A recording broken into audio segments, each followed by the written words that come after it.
Good morning, everyone. Morning, members, officers, and members of the public. And I've got to read out the start of the meeting. As you are well aware, it's filmed for broadcast and via the council's internet site. Generally, the public seating areas will not be filmed. However, by entering the meeting room and using the public seating area, you are consenting to being filmed and to the positive use of those images and sound recordings for webcasting. Cameras are activated by microphones in the chamber, so members must switch these on when speaking and off thereafter. For those participating remotely, please switch your camera off and mute your microphone. It is essential that you use both throughout the meeting. Please switch your camera on and unmute your microphone when you want to speak, and turn your camera back off and mute when you have finished speaking. If you wish to ask a question or enter the discussion on an item, please activate the electric hand, which is on the taskbar towards the top of your screen. Your requests will be monitored, and at an appropriate time, I will ask you to speak. Also, members, can I ask you to dispose of your papers, both public and private, accordingly? Thank you. Apologies for absence.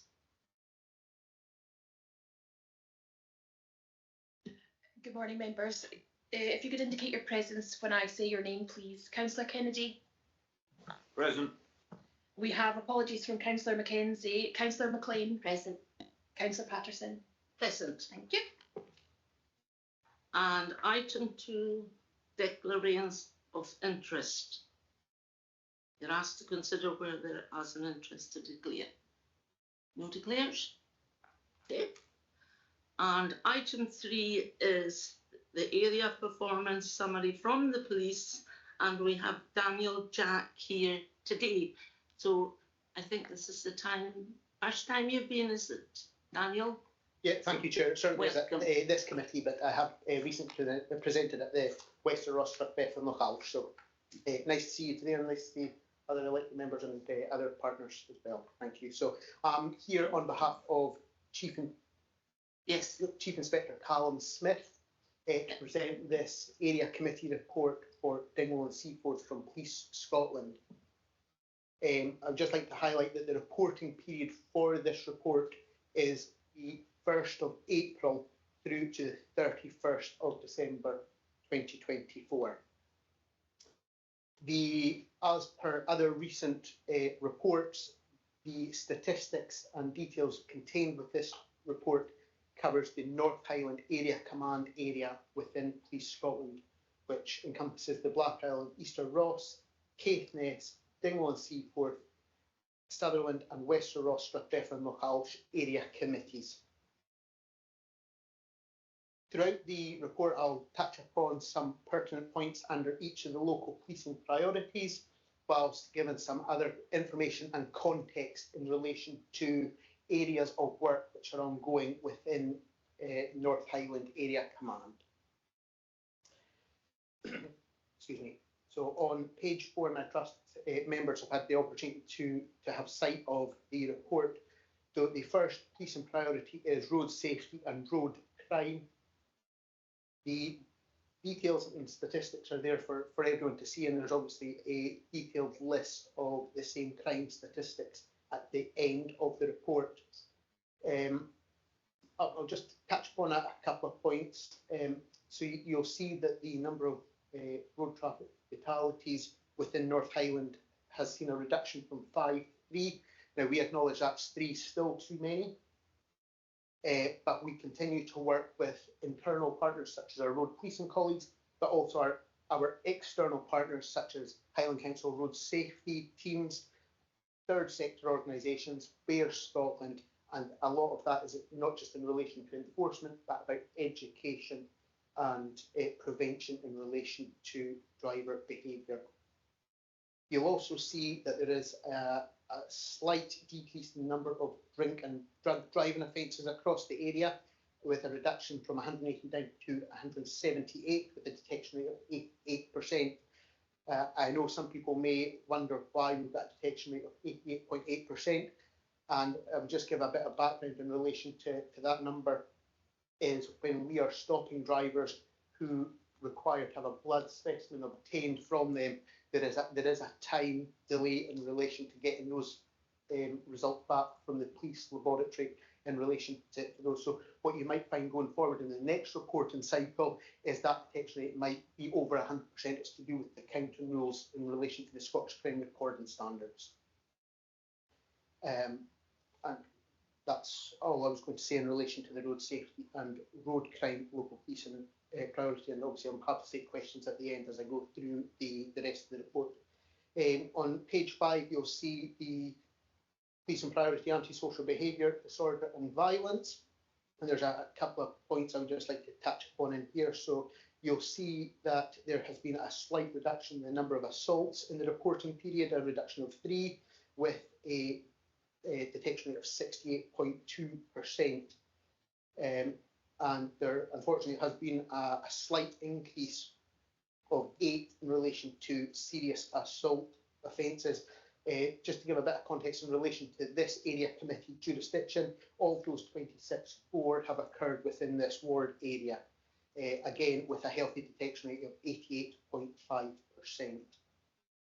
You'll see that there has been a slight reduction again in drug possession offences, and the reason I indicate that is, and I'm going to give just a bit of context in relation to the narrative which is contained within the report in relation to the harm prevention officer. Highland and Islands Policing Division have obtained funding from the Highland Alcohol and Drug Partnership for funding for a harm prevention officer. That one officer covers the entirety of the Highland area, and the sole purpose of their role is to engage and progress interventions with individuals who are at risk of harm and or death through alcohol and drug misuse. The officer is based in Inverness, but regularly and routinely travels throughout the North Highland area, engaging with not just those individuals at risk, but in engagement with partners, statutory partners, and third sector organisations in order to provide those individuals the appropriate support that they require. Moving on to the acquisitive crime local policing priority on page 6. So you'll see that there has been a reduction in house breakings in relation to dwellings, a reduction of 28 down to 22.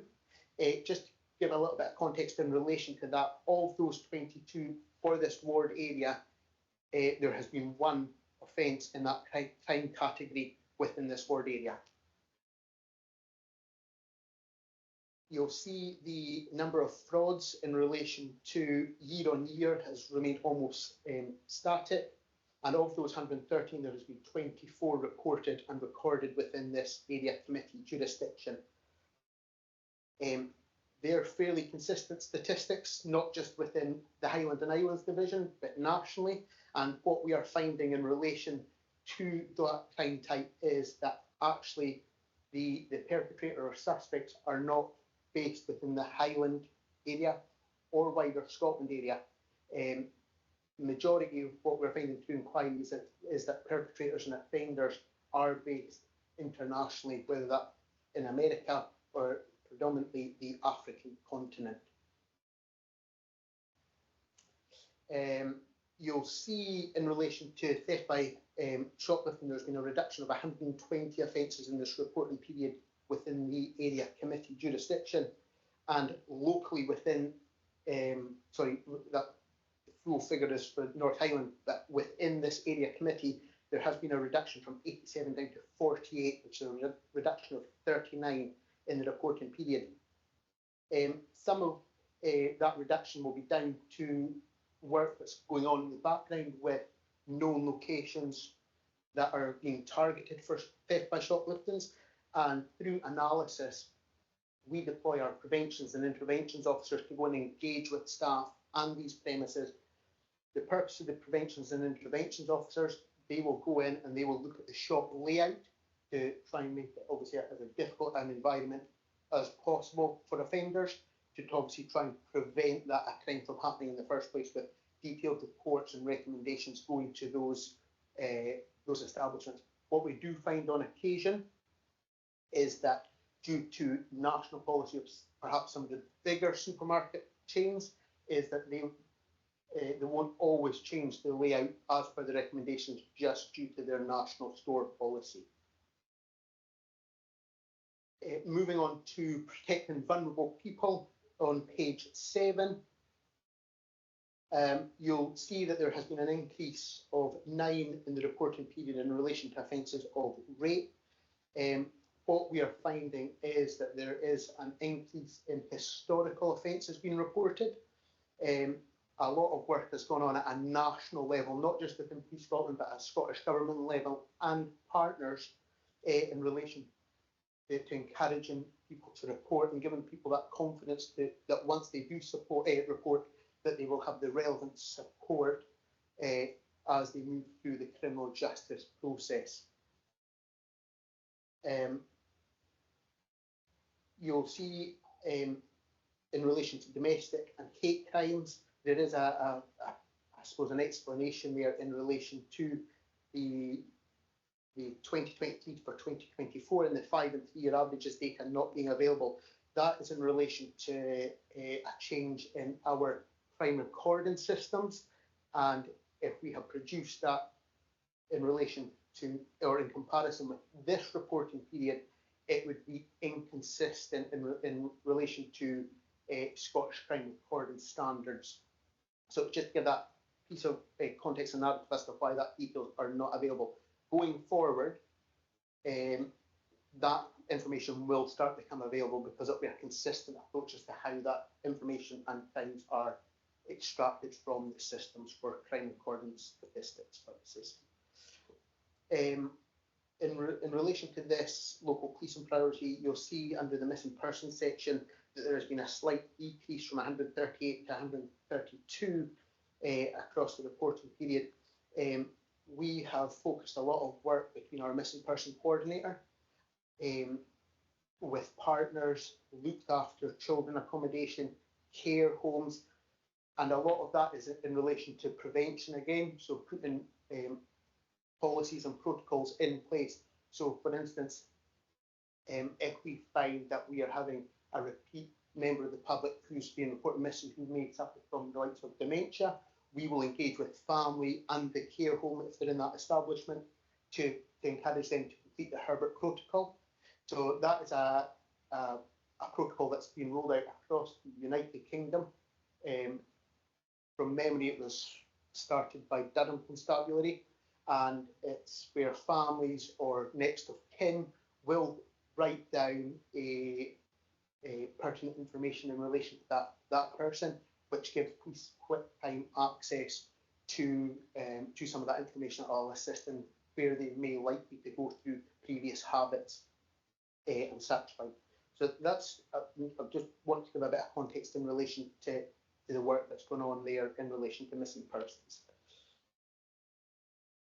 On page 9, under the serious and organised crime local policing priority, you'll see there that there has been an increase of 10 in the drugs supply offences, with a detection rate of 65.5%. What I would like to say in relation to this is, so within Highland and Highlands Division, we have commenced a divisional organised crime team, which has got the purpose of disrupting and progressing through the criminal justice system known individuals and groups on occasion where there's information to suggest that there is a crime group operating, and it will be for that team to obviously go in and disrupt their work with a view to obviously taking up people to into the criminal justice process. We've seen some quite notable detections thus far. It's still very early days in relation to that team, but just probably 4 or 5 weeks ago, there was quite a notable detection and piece of work over in the Easter Rocks area in relation to disruption of drugs supply. On the back of any work undertaken by the Divisional Organised Crime Team, we will deploy the Preventions and Interventions Team, which I've talked about, so they can go in where there is information to suggest that a member of the public has possibly been the victim of cuckooing.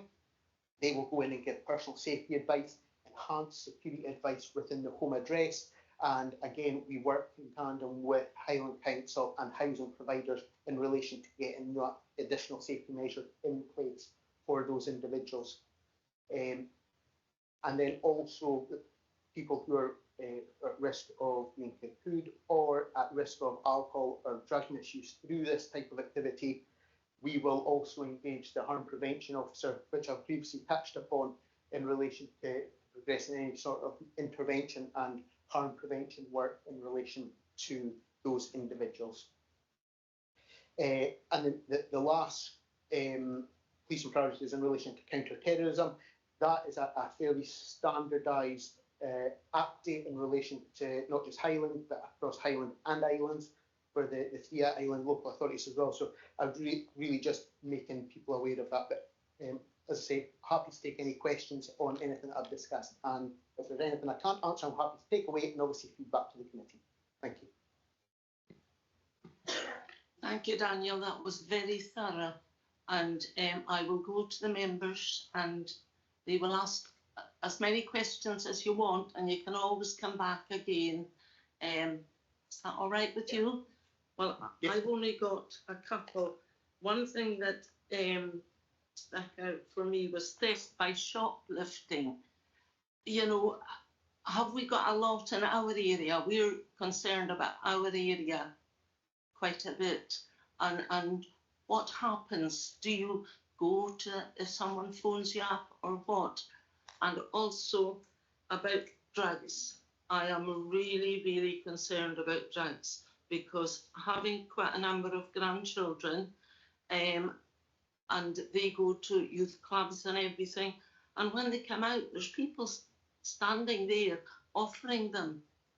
And, you know, it's hard for them. And we have quite a number of teenagers in the town, and that's when they try to get them. So I don't know if people, you know, get on to you about it or what. Sometimes they just say they go and collect their children, which I do as well, but it's very difficult. So. Yeah, no problem. Thank you, Councillor. So just in relation to the theft by shoplifting, any report of theft by shoplifting, we will engage with the reporter or complainer where there are proportionate lines of inquiry. Of the 48 within this ward area, what we will find is a large number of those numbers are probably repeat locations. So, for instance, there is a large supermarket chain within the town itself that is a repeat location. We have done work previously with that location, and there's work ongoing at the minute between our preventions and interventions team locally here, area command-based staff and the store staff in question. So we do engage and to obviously try and find solutions. That's the first part of it. The second part is obviously trying to detect who that person is that's committed the offence. So where through inquiries we managed to identify a known suspect or culprit, we will, if where sufficiency of evidence lies, we will progress that person through the criminal justice process in relation to their offending. Just in relation to drugs, and so just to confirm, so people do report information to us in relation to drug activity, whether that's on a very small scale or slightly larger scale. All that information is reviewed by our divisional intelligence unit, and where we can carry out enforcement in relation to those reports and information, we will do. That's obviously in relation to, or sorry, in liaison with, again, partners, internal, and obviously the Scottish Court and Tribunal Service and the Crown Office, Procurator Fiscal Service. So just to give that bit of background, we do receive information and act on it where we can. Thank you. Thank you very much for that, and especially about the shoplifting, because it mightn't seem against the other crimes a big one, but you know what? It's people's livelihood. And, you know, if just one small thing on the high street, and we have to try and get on top of it, because every time you hear the news, it's going on, and they're so blatant about it, you know, and I would hate that to happen. Worse than probably is. I don't know how bad it is because we don't really hear. So thank you very much anyway. And now, members, over to you, Angela. Okay. Thank you, Chair, and thank you very much, Daniel, for your report. And there is a lot of information in, and I do appreciate it's up to December 2024. But I think a lot of what you've said is quite aspirational. It's what the police should be doing and is within the resources that they have.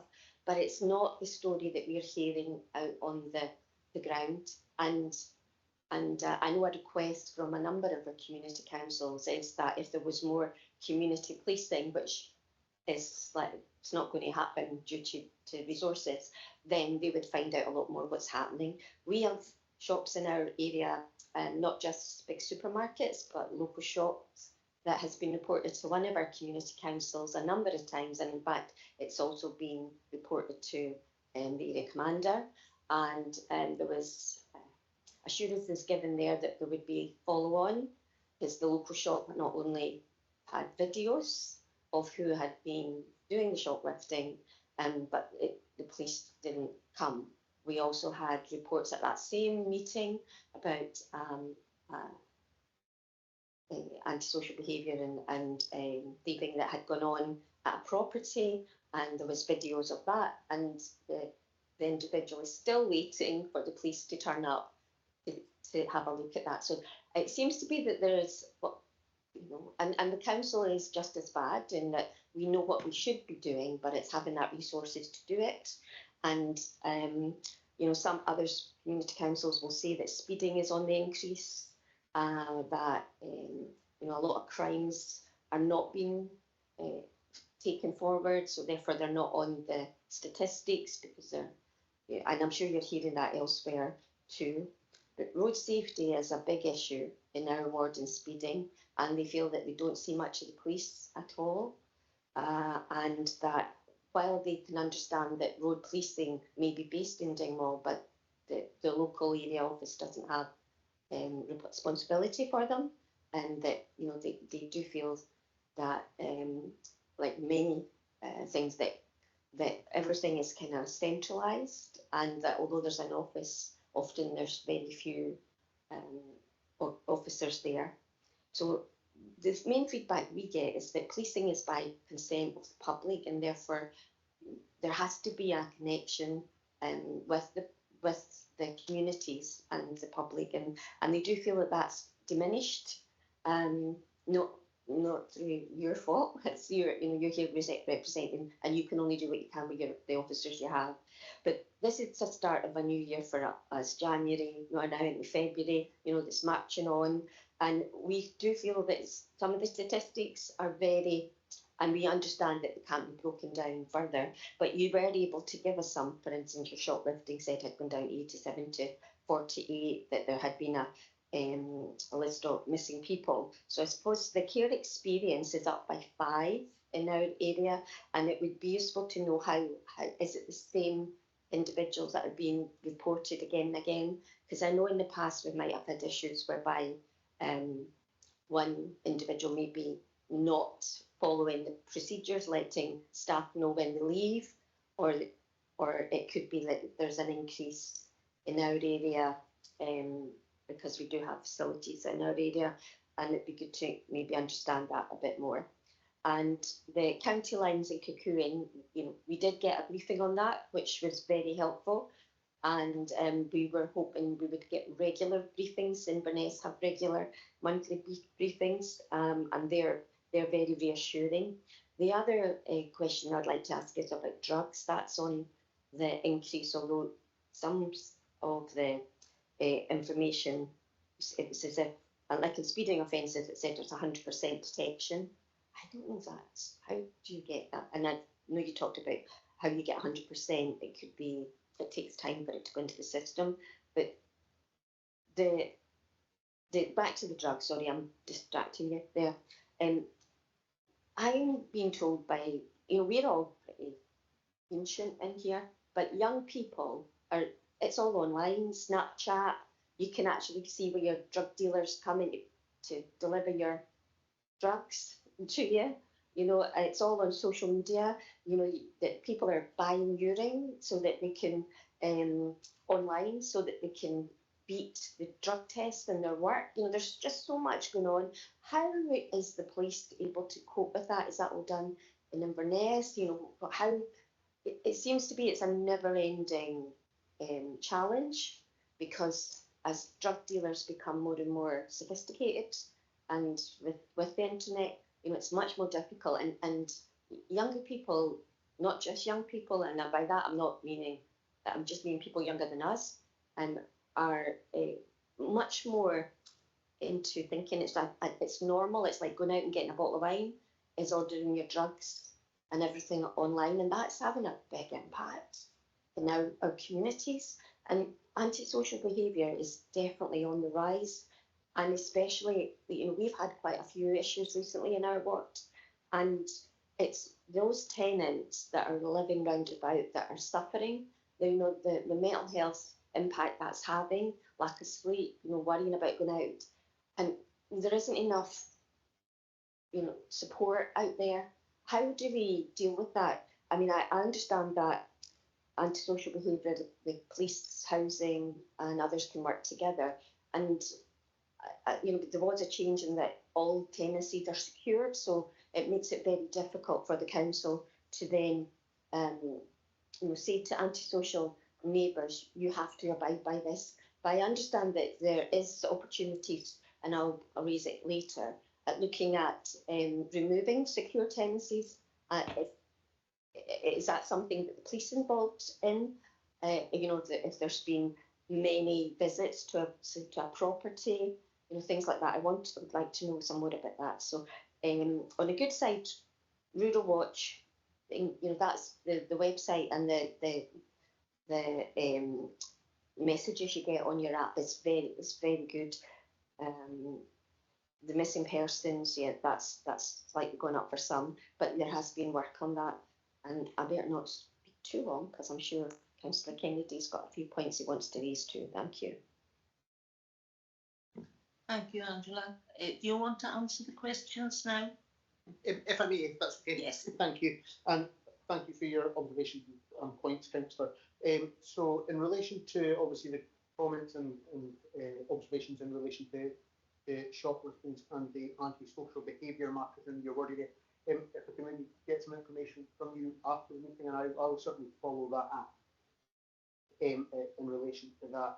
In relation to kind of road safety, and obviously Stephen is still a concern in the area, that is certainly not lost upon us. So I've been in post for just short of 3 months now, and I see those complaints coming in from our area community councils and the members that engage with them. So we are looking to do that. We have got speed detection equipment now for locally based officers in Dingwall to obviously utilise within the area.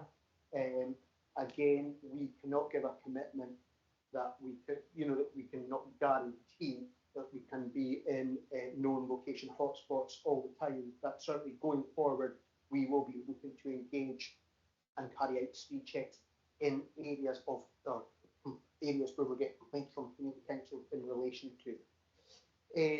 In relation to the care experienced individuals and the increase in missing persons, we are finding it's the same individuals that are being reported missing. So over the past 7 days, we've had a care experienced individual who's been reported on 5 occasions, which obviously has an impact on the statistics. I will take away the ask for regular briefings in relation to countenance and cocoon. I cannot see that being an issue whatsoever, and obviously we'd be happy to obviously try and facilitate that where we can. In relation to the drugs concerns, so obviously I touched upon in the report the Divisional Organised Crime Team. So that team works alongside quite closely with our divisional intelligence unit, where all the intelligence and information is fed through, and it's their role to kind of pull that together into a workable intelligence package where we can go and enforce warrants, which we have done on a number of occasions in the very recent past. On top of that, we have just established a North Highland Area Plan proactive team, and that's a mix of officers between Alnex and Dingwall local policing officers, along with some CID resource to try and obviously target those known offenders, and again linking in with the divisional organised crime team about the disruption aspect of that. In relation to the anti-social behaviour, so we have just recently reinstated safer Ross meetings. So that's between obviously police, Highland Council Housing and other housing providers. So that's a weekly meeting, next one being tomorrow, where, and it's fairly live time information because it's incidents that are reviewed and discussed for the previous week. So that is work that's ongoing. Tomorrow is the third meeting from memory. So that's obviously still at very early stages, but actually so far it is it's proven beneficial with that information sharing agreement that we've got between all the organisations.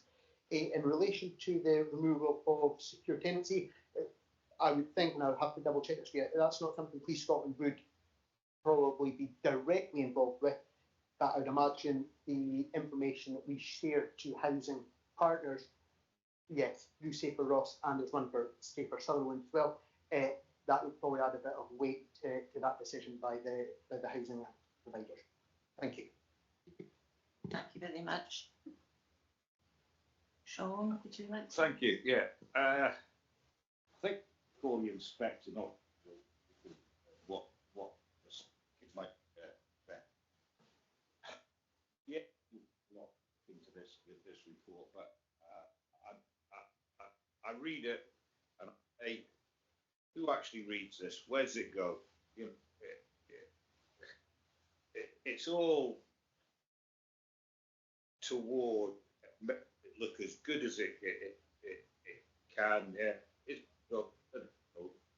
to go back to the Scottish government, black slapping section and say how great look the people are. This is it's not happening. I mean, Councillor Patterson and Councillor McCain picked up straight away on the minus 120. Why is it? And everybody can look. Oh, we've you know, there's a told. The bottom line of it is, you don't report them. You know, the police get called, and you don't report them. What Councillor McCain, there's nothing common. Sorry, Mary, was getting devised all the time of people just walking in and taking drink out. This reported to inspector, yeah. I'll go and do something about it, yeah. Nothing's been done about it. Yeah, I'm not going to respect the best of just appropriate property, belonging to another, potentially permanently. Sorry, if you take a can of lager or something like that, you definitely take it. Now, a can of lager to a little shopkeeper might be it's important, you know, if it keeps going on and on and on and on and on, and people who are doing it think, you know, it suddenly mounts up. Other faculty, people go into it, like, they're struggling. One little bet, yeah, bet the people. Not whether it's a can of lager from, you know, and you're not. I mean, it's been announced on the radio and things like that. You won't go and.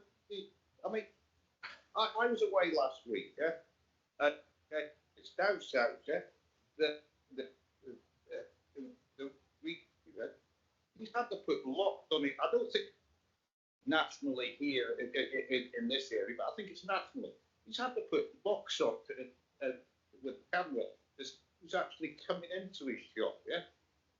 Because at the end of the day, you suddenly start getting to shoplift. We talk about, right, that all these shops then have to factor in what they are, what it's costing them, yeah?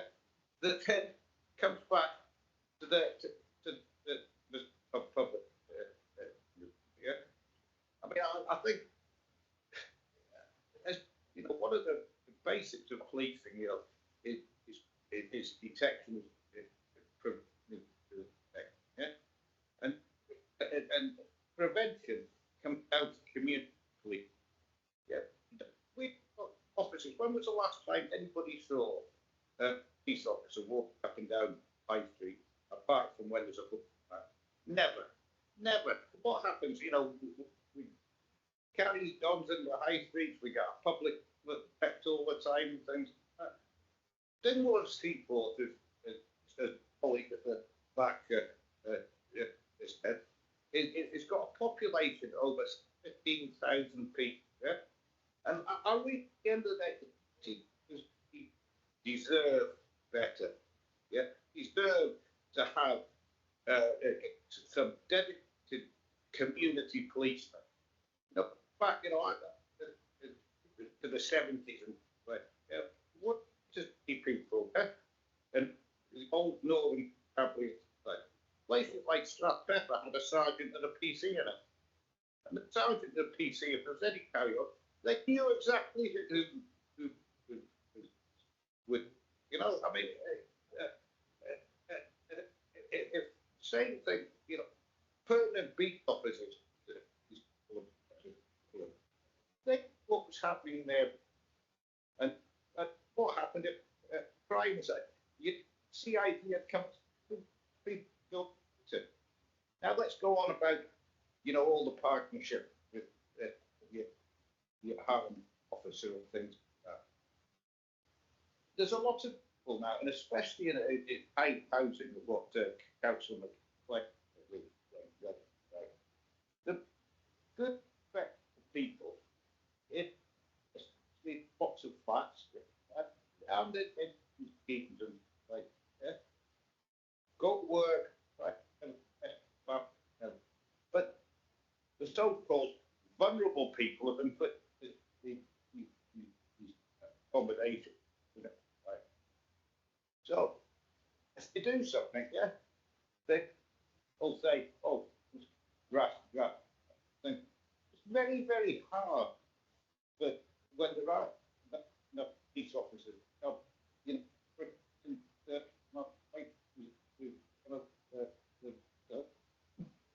police found to protect, yeah, that make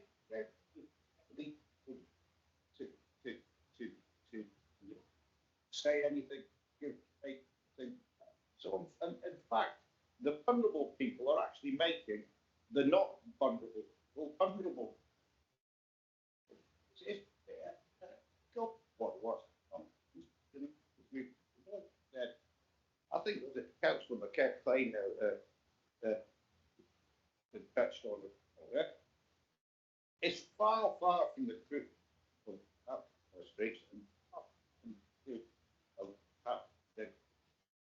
You know, I mean, I'm not. You know, phone now. I can phone somebody. Say, we've got this can happen like this. So ready, right? Yeah, that you. I'm the phone call. What? You know, do it that much. See it when you the hate the people. What happened to stop and surf? You know, Yes. Thank you. I mean, I could go on and I could go on and Daniel, I'm not having with you. I think he will you do God. I mean, even you go as he and a lot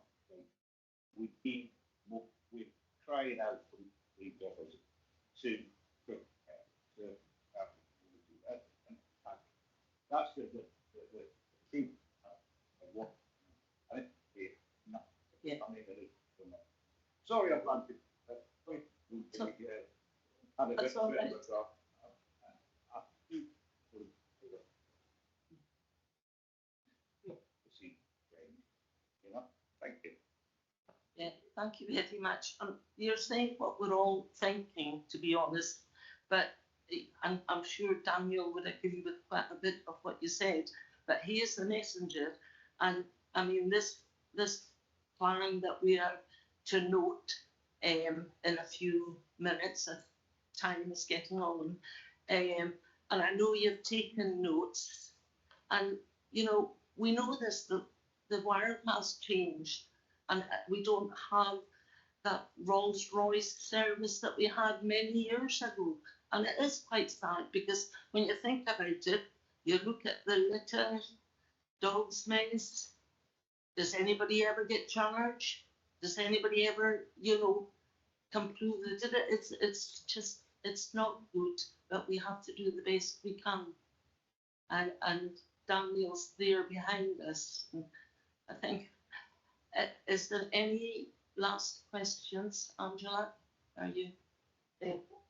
Just one, and I do agree with much of what I think we're all on the same page. Yeah. And we're all pretty frustrated in that we're getting calls from residents crying, and others, they feel hopeless to some extent that they're not able to get resolutions. They don't feel empowered in order to keep their community safe. And it's not just the police's job to do that. It's the councils and others as well, and it's working in partnership. And I'm glad that Safer Ross has started up. And I think that COVID is going for a lot of times for things that have stopped, but now that they're getting back into getting rolling and getting those partnerships working again, that they're really important. But I would ask that people need to report incidents to the police, because that way they can get a log of and see where there is a lot of activity in certain areas, because like the council, they can't be everywhere at all the time. And so I think we're not getting it, but I think it's a frustration that our communities feel in the lack of police reports. They feel that the reports that we get at local level are cut and paste. I mean, I have to say, I was a bit disappointed. I don't think that photo on the front is from Russia or Dingwall and Seaforth. I think it looked more like Sky, but I'm not sure. It might not be. But when I've seen that, it's all, they do feel that they're missing out. So I suppose my last thing was about the cycling fatality or incident. Is that happening on or because there isn't proper cycle routes, or is it this time of year when the sun is low, we see an increase in accidents, especially maybe junctions. We've got two bad junctions and now really bad junction in our ward that come off the 835, and when the sun's low, that causes accidents. So just if you've got any about to end on that. Yeah, so thank you. So just in relation to I'll take the image away to the service delivery team that puts the reports together. In relation to the RT3 and the fatalities, I don't have that plan, but I will find out and I will certainly come back to you. That's not an issue. Thank you. Well, thank you very much, Daniel. That was really a full report. But we're all responsible about what happens in our towns, in our areas, and we'd love it to go back to what it used to be, and I'm sure you would as well. But sadly, it's just the way that it's turned out, and people are afraid to report anything in case they get attacked. And they phone me up, and I'm sure the other members, will you report it? Well, no, if it happens to them, they need to report it. But they just said, well, I'm not going to because I'm frightened. And the worst thing that we have at the moment is drugs and dogs, dirt, and also barriers that go up. And then we were told it was the police, and then we were told it was the council. Nobody seems to know what's going on. And we need to get on top of that. But thank you very much. And members, you're invited to note the progress made against the objectives set within the Highland Local Policing Plan 2023-2026, year one. Touch. Do you note it? Yeah. Okay. Thank you very much. And thank you, Daniel. Don't be afraid to come back again.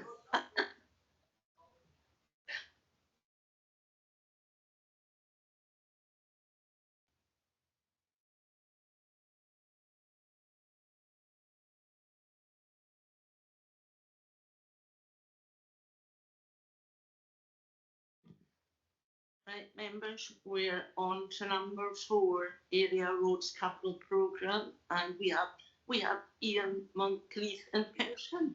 You know, we celebrate when we have them in person. Thank you very much for coming. So, I got off before he goes away.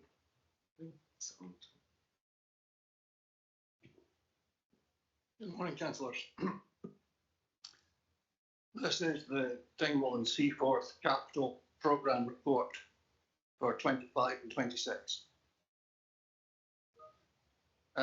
Starting off with the budget allocation, the Ross and Cromarty capital budget is 1.8 million.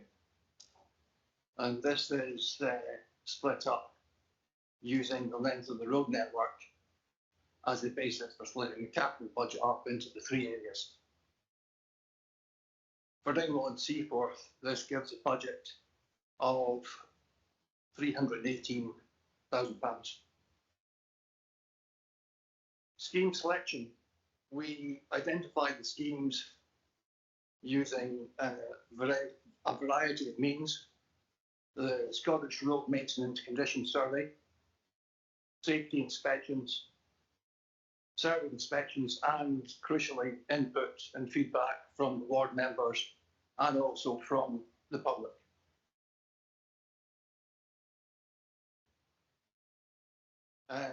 Sites are then identified and we have a specific treatment plan for each site.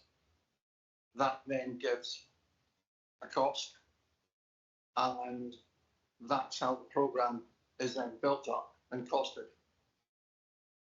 Typical treatments, we have overlay, where we effectively put a street of tar on top of the road.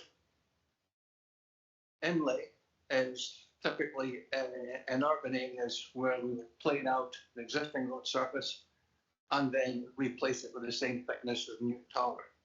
We do that because we quite often have curbs, gullies, or air bricks to houses, and that controls the level of the road.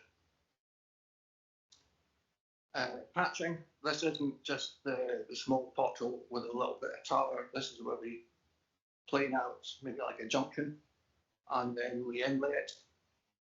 And finally, surface dressing is where we would spray a bitumen, water emulsion on the road, and then spread and roll chips into that emulsion.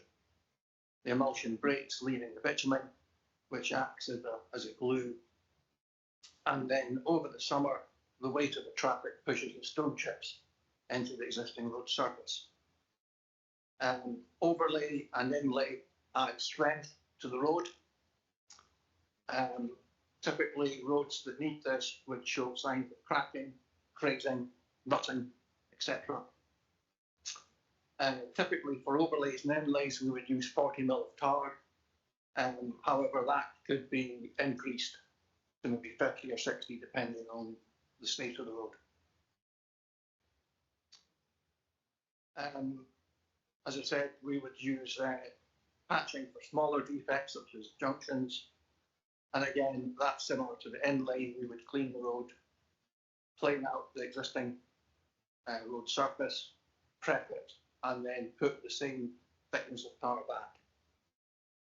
Surface dressing doesn't add any strength to the road network, but it seals in cracks in the road surface.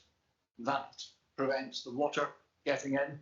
And of course, in the winter, we have the freeze thaw action, which expands the cracks, eventually leading to breakup, and also stops the water getting into the subgrades or the soil below the road, which then weakens it. If you think about like a bucket of soil, when it's dry, it's very stiff. When it's wet, it becomes like mud. That's the same with the bottom layers of the road.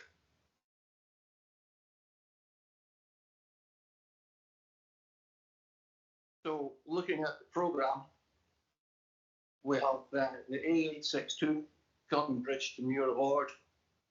This was surface dressing, 3.5 kilometres, and this was carried over from last year. We've got Stony Brae, which is surface dressing, but we previously agreed we would look at putting in anti-skid surfacing on the hairpin bend. George Street in Dingwall is set for an inlay. We've got 2 sections on the Glakemore Road, the west side of that. That's an overlay. In total, 200 metres. Fraser Road, and on Google it's shown as Bruce Avenue. That's going to be an inlay patch. We've got Neil Gunn Road and side roads surface dressing. Section of the Lilylock to Carradale is also surface dressing. And the junction at the industrial estate in Muir of Ord, again, we plan to surface dress that. I don't intend to go through all the schemes below the red line. The schemes above the red line, which I've outlined, we can fund from our capital budget. At present, the exact position on the current financial year remains to be finalised, and that will affect how much cash I will have for next financial year. I hope the red line will move down, but at this point in time, that's what I can deliver. I would say that over the winter, and although the weather's not too bad just now, we are by no means out of winter. Roads can deteriorate very quickly and at different rates. So I would suggest that we come back to a ward business meeting and we can review this list. So I'd be pleased to take any questions and answers, and then I would ask councillors to approve the programme. Thank you for that, Ian. That was very good, very thorough. My big concern is the amount of potholes that we do have back again. Some of them were filled and they're back again. Do they get checked, you know, all the time? Because some of them have been, and I have phoned up about them as well. I've made a list, which I'll give you before That's fine, yeah. rather than saying them all out again. But my main one is the potholes that are on the high street, because people are walking there when they can walk, because we're overrun with cars and overrun with areas that dug up and not filled in, and barriers, that it's very difficult to walk down the high street in Dingwall between all these things, but I'll put it down on the list. So I'll open it to the councillors. Yes, Sean, thank you. No, just a very, very quick one. Where is Glakemore Road? Straight there. I've no idea where that is. Yeah, it's off the it'd be A835. You come up, you've got, so you come up to the Tor, sorry, A9, you come up to the Tor roundabout, and there's a road leading off to the left. It's a small road, turns off, and then it splits into two, you go the west and you go the east. This scheme was originally proposed by Councillor Johnson of the Black Isle, because she got a phone call from the resident thinking it was in Ward 9, and actually it's in Ward 8. The boundary being the trunk road. It's Coming off the A9, going north. going north west. So you get to the Tor roundabout. It's just before Tor. Right, okay, then we'll go that way. I know where you are now. It's there's two sections in particular which are so badly gone you couldn't really patch, although we have done that. Was this one of the things that got highlighted, I think, when there was some work going on, the farm machinery and things like something about that, harvest time and things like that.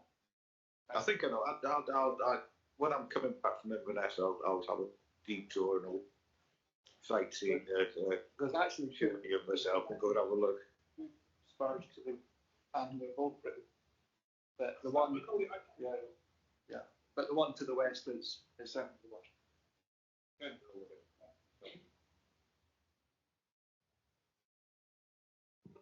Councillor Green. Well, I just sit down. Mama. Yeah, thanks for the report, Ian.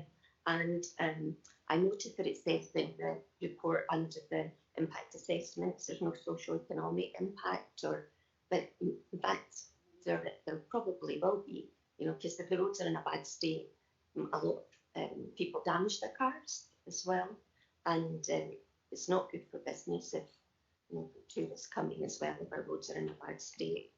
So you mentioned that you can't break the budget down to our area, Dingwall and Seaforth, and you've said that before, and that it's the former Ross and Cromarty area over amount. And so it doesn't give us in Dingwall and Seaforth a very big budget to go on. And appreciate it, it's not your decision, you have to wait to be told what you're getting. And the list that you have, I don't have an objection to. Stony Braes, the residents there have been waiting a long time, number of years, in order to get that bit done. Both Sean and I have had a few emails about that particular place. It's, I suppose, for me, I wondered about just below the line. I know you said you weren't going to go into detail, but it's the patching on Braesaconin, that small, it's the very first one. Is that the housing scheme, or is that the road off the housing scheme, that patching? That's the housing team, if I remember correctly. And so it's the main housing scheme, because there is a bit of work that's to be done there. A number of residents have been in touch about that. And I want to say that, in Dingwall in particular, there's a number of areas where you might have touched on where the under the road, the structure isn't that good. It's very clay and leads to a lot of vibration to the properties. And I know in the past you've been involved in some areas of the town about that, but there's very little we seem to be able to do. We've had residents in Craig Road, Hill Street, and elsewhere in the town, being in touch about that over the years. In fact, we've had some residents in touch again, and it's the vibrations that are disturbing the properties and causing some damage. But there isn't really, is there anything that the council can do to sort that out? Is it just more tar on top, or what? You're a roads engineer, you've got much more knowledge than any of us sitting around here today. Is there anything that could be done to fix that and make it better? I think that as members we're pretty frustrated that we have so many roads, and I'm sure every area is the same, And you, Chair, mentioned the fact that no sooner has some of the potholes been filled in that they come back out again.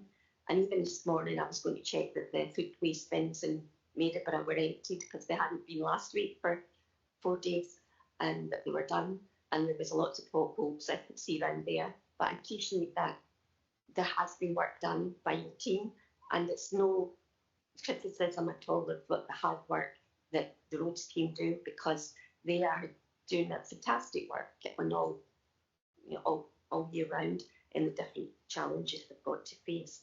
So I suppose that at 6.2 and 6.3 we talked about the disaggregated capital for our area, and it says 324,799 based on last year's figures, and to date we still don't know until the council takes a decision on its budget what the this year now coming will be. But you need to have a decision as quickly as possible because it affects the timing of when these jobs can take place. So when would you start, if we agreed today the proposals that you've got here, when would your team be starting that work? Is that in the next financial year, after April or May? It's a question because I'm going to put forward or suggest an amendment, but I want to know how that will affect the team, if that's okay, Chair. Sure, yeah. If we can maybe start with the potholes failing. And traditionally, there's two methods for fixing potholes. Coal tar, which has its uses, but it's not something I find particularly good. It doesn't last very long. Hot tar is a bit better, and that's where you would clean up the holes best you can, drop the hot tar in, compact it, and that's a better fix. Proper patching is where you would cut the hole out, cut the road out, and get a straight edge, seal it, put the hot tar in, roll it. That lasts longer. But even with that, you're putting hot tar up against a cold tar edge. So you're always going to get a joint. We have a contract that's shortly going to be let where there is the plant heats up the road a jiff, and you end up with a continuous surface as opposed to a patch. We expect to be able to start work this coming financial year on that. That's independent from both my revenue budget and from my capital budget.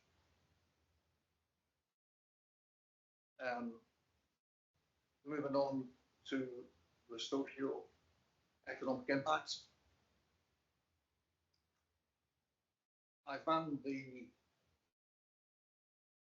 equality assessment.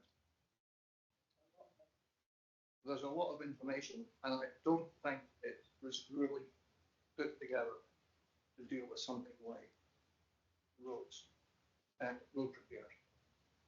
It seems more aimed at specific individual schemes or projects. So I built that in as best as possible.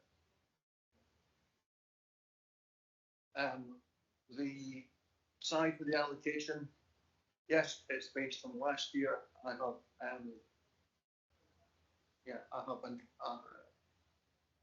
I might have an overspend from this year to carry forward, and the size of that I don't know. That's when I put the programme together, I took the worst possible case. So I'm anticipating I'm going to get more money to spend on capital projects. But in terms of, I'd much prefer to under-promise and over-deliver than go the other way.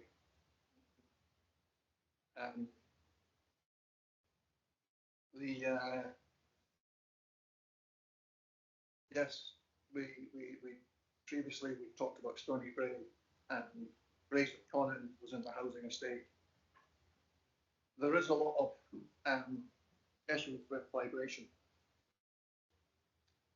It's a bit like chucking a big stone into a pond. When the stone lands, you get a big wave, but as it spreads out, that wave becomes less until eventually you don't notice it. When you're looking at roads and vibrations on adjacent properties, it's all down to the smoothness of the road surface. If you've got potholes, sunken ironwork, raised ironwork, or even speed bumps, every time a vehicle goes over that, the wheels are thumping down into the ground. That's transferring the engine from the vehicle into the ground. That energy travels out in a circular path and it dissipates as it moves out. The further away you are, the less effect it's got until you don't really notice it. The closer you are, you're going to notice it an awful lot more. The solution is to resurface the roads. That's a capital element. It's certainly there might be things that we can do to make a patch a bottle, but if we're looking at a fairly long section, that would come under the capital. Where we're looking at timescale for the works, we've already started the prep for next year. Any schemes that are going out to contractors are starting now, so that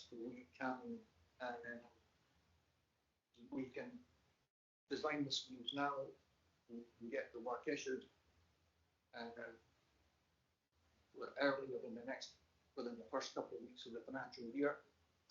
That means that when we issue the work, we send a purchase order out. That then appears on my committed sums and my financial report. So straight away I can see how much I've spent, rather than having to wait until the invoice comes in. That means that I have a much better handle on how much money I've got to play with. If it's the DLO cost, they don't come in as one invoice. Labour comes in usually about 4 weeks behind when we put the job cards in. Plant can come in up to 8 weeks behind.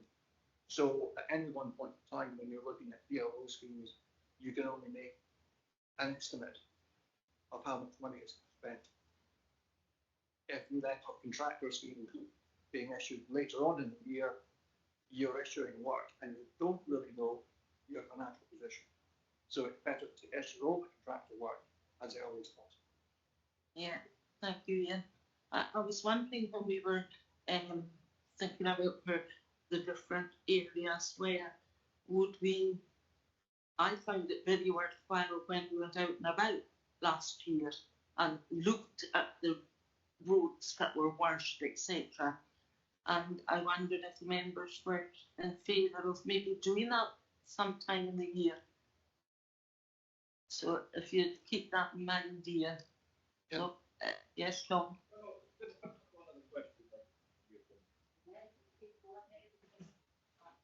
I know. Ian, just very quickly, you said that you're going to be starting hopefully with some kind of a like with potholes. Is it the genes that we last year? You get that and tell me that we've taken on any of those. They seem to. I mean, look around the back here where I look and. Seems as though it's still relatively good. Is it that machine that we're going to use for what? It is, yeah. Okay, thank you. It was that, there's two contractors, both of thermal machines, and when we did set the contract, and the contractor we set it to contractors who wanted to use thermal machines to the vehicle. Two contractors have used in the past thermal machines. The first one was a few years back now, and I used it, and it was just pre-COVID, and they had done repairs in Inverness that were 7 years old at that point. Which was it really jumps back to the joint. There is no joint, and that seems to prevent the water ingress. So yes.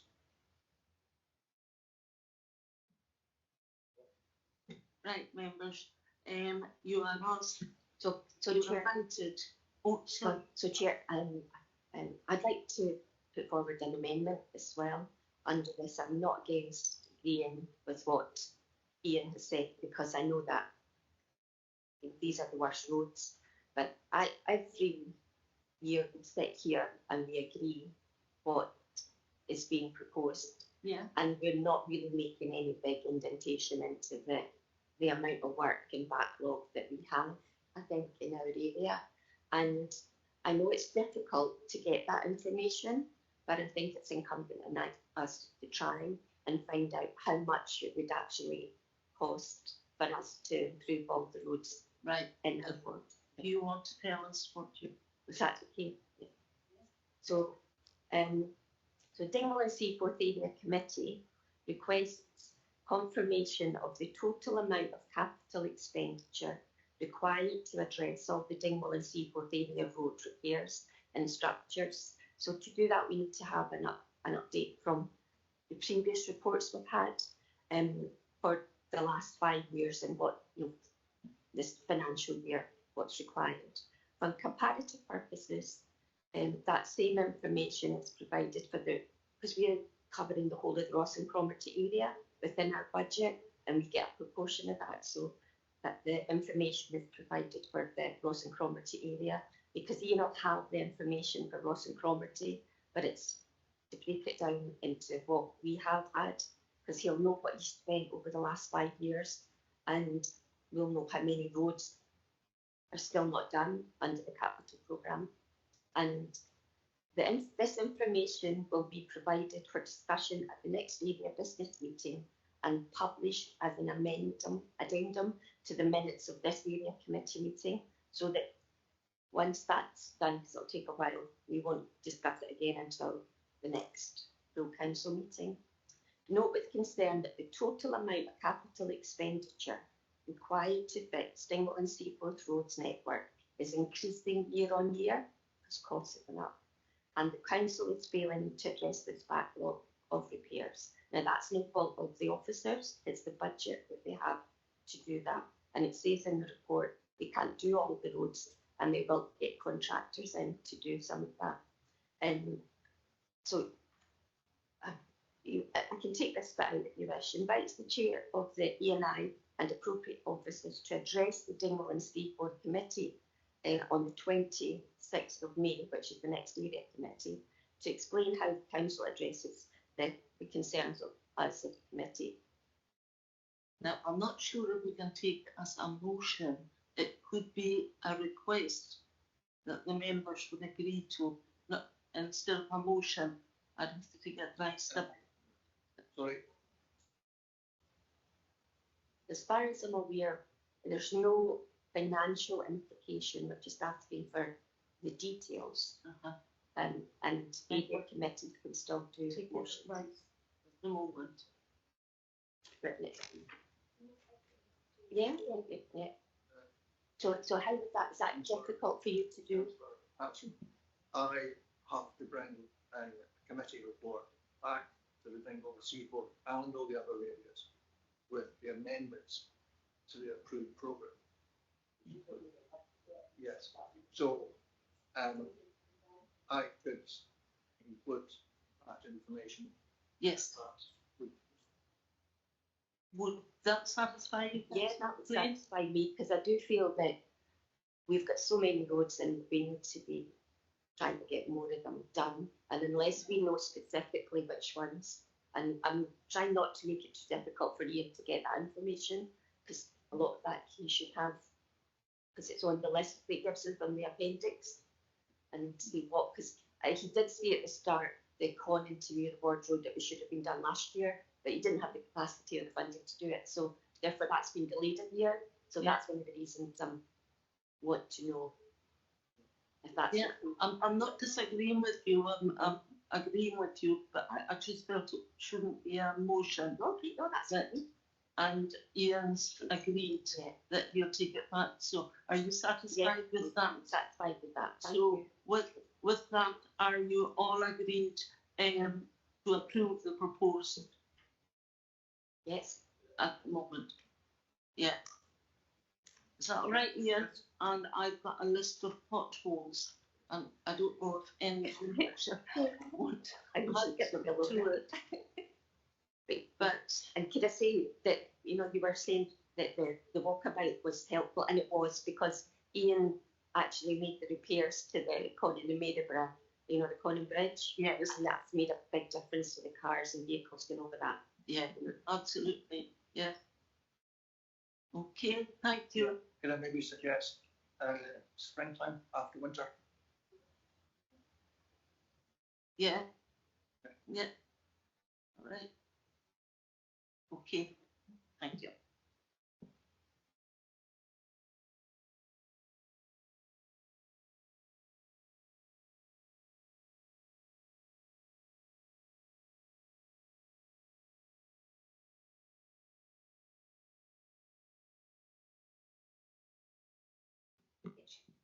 Sorry, we're going on to item 5, Education Associate School Group Report, and Mary MacDonald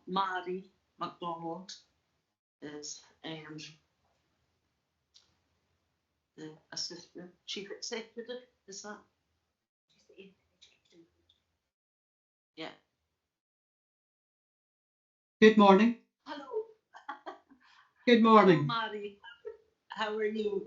I'm fine. I hope you can all hear me well. I'm based on Skye, so apologies I can't.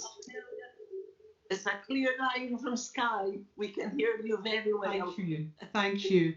I've been. You're going to take us through the report. That's right. Thank you very much, members.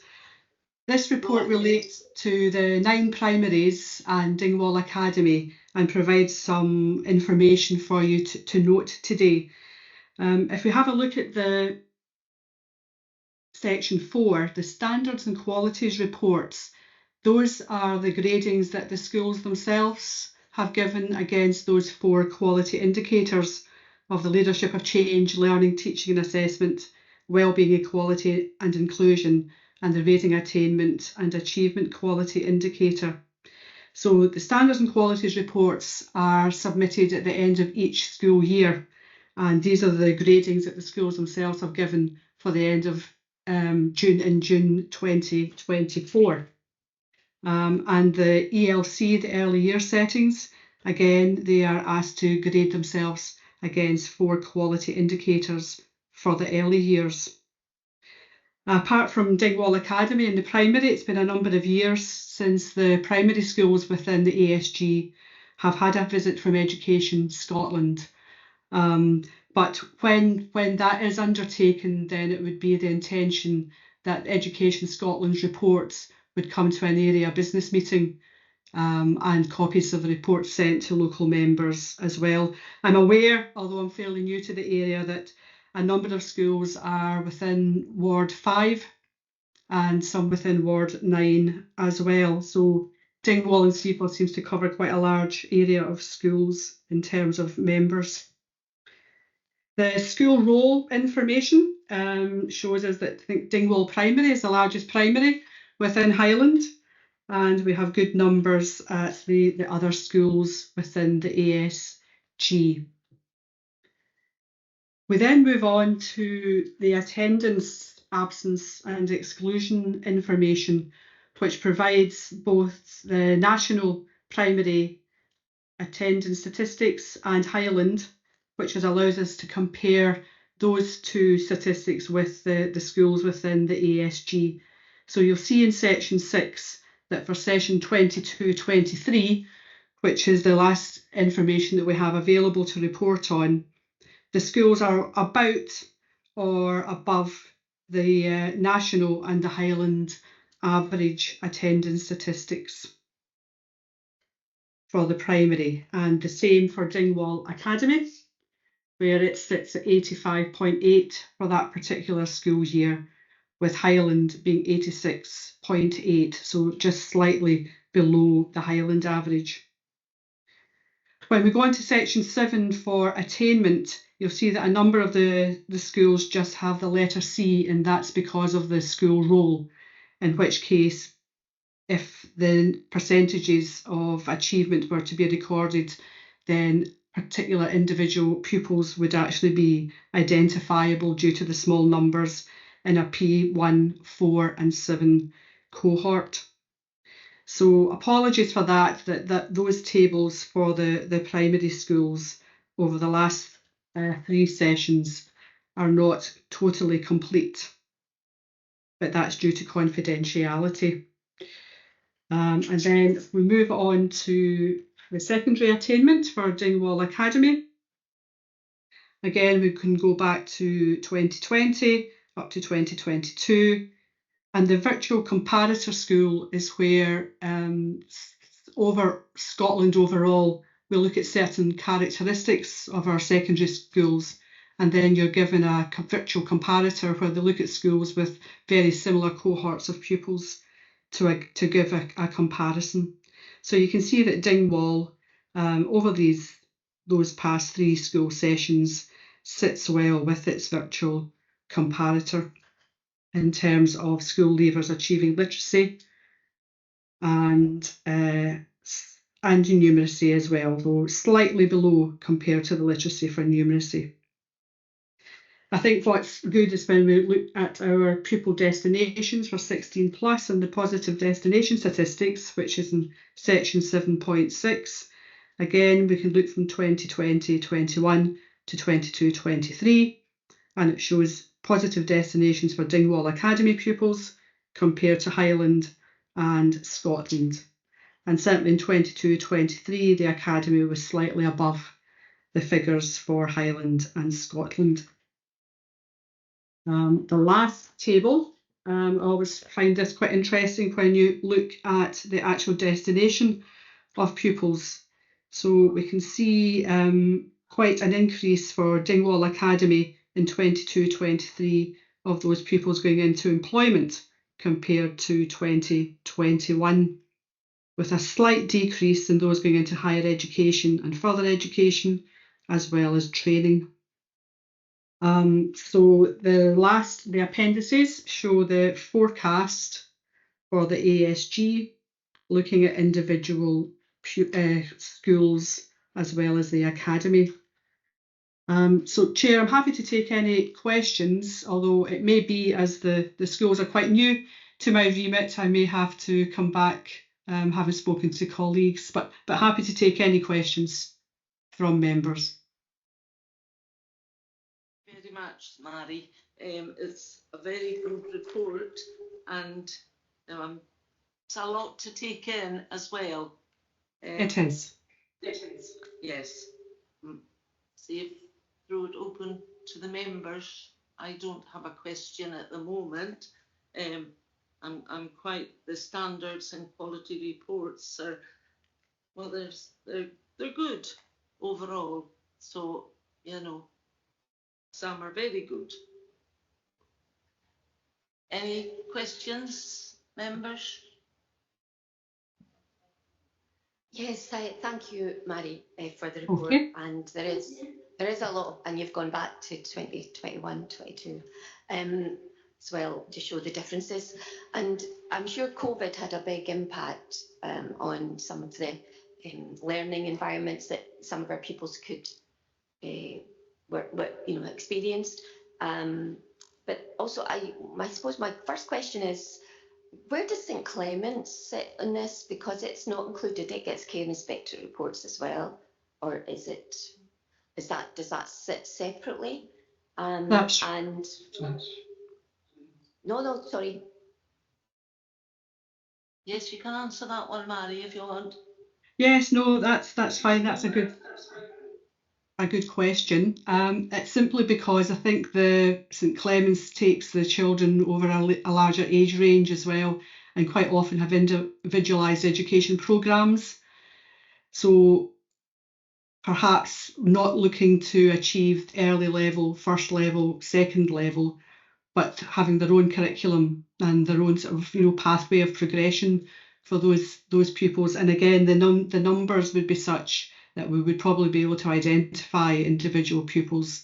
But certainly, if it's something that the members would like to discuss further, perhaps at an area business meeting, I could speak to Colin, the head teacher at St Clement's, and see if he would be willing to come along just to chat about the progress and the curriculum that's on offer at St Clement's. You know what, Mary, that would be really good, because we're so interested in them that when you read this, you realise how interesting it is. So we would be interested in St Clement's School as well, just to see how they're coping. And yes, that would be fine. Lovely, thank you. Okay, thank you. Councillor McLean, have you got another question? Yeah. Mary, homeschooled pupils, are they on the increase? Do you keep a note of the numbers? Because they are not included in these stats because they are homeschooled.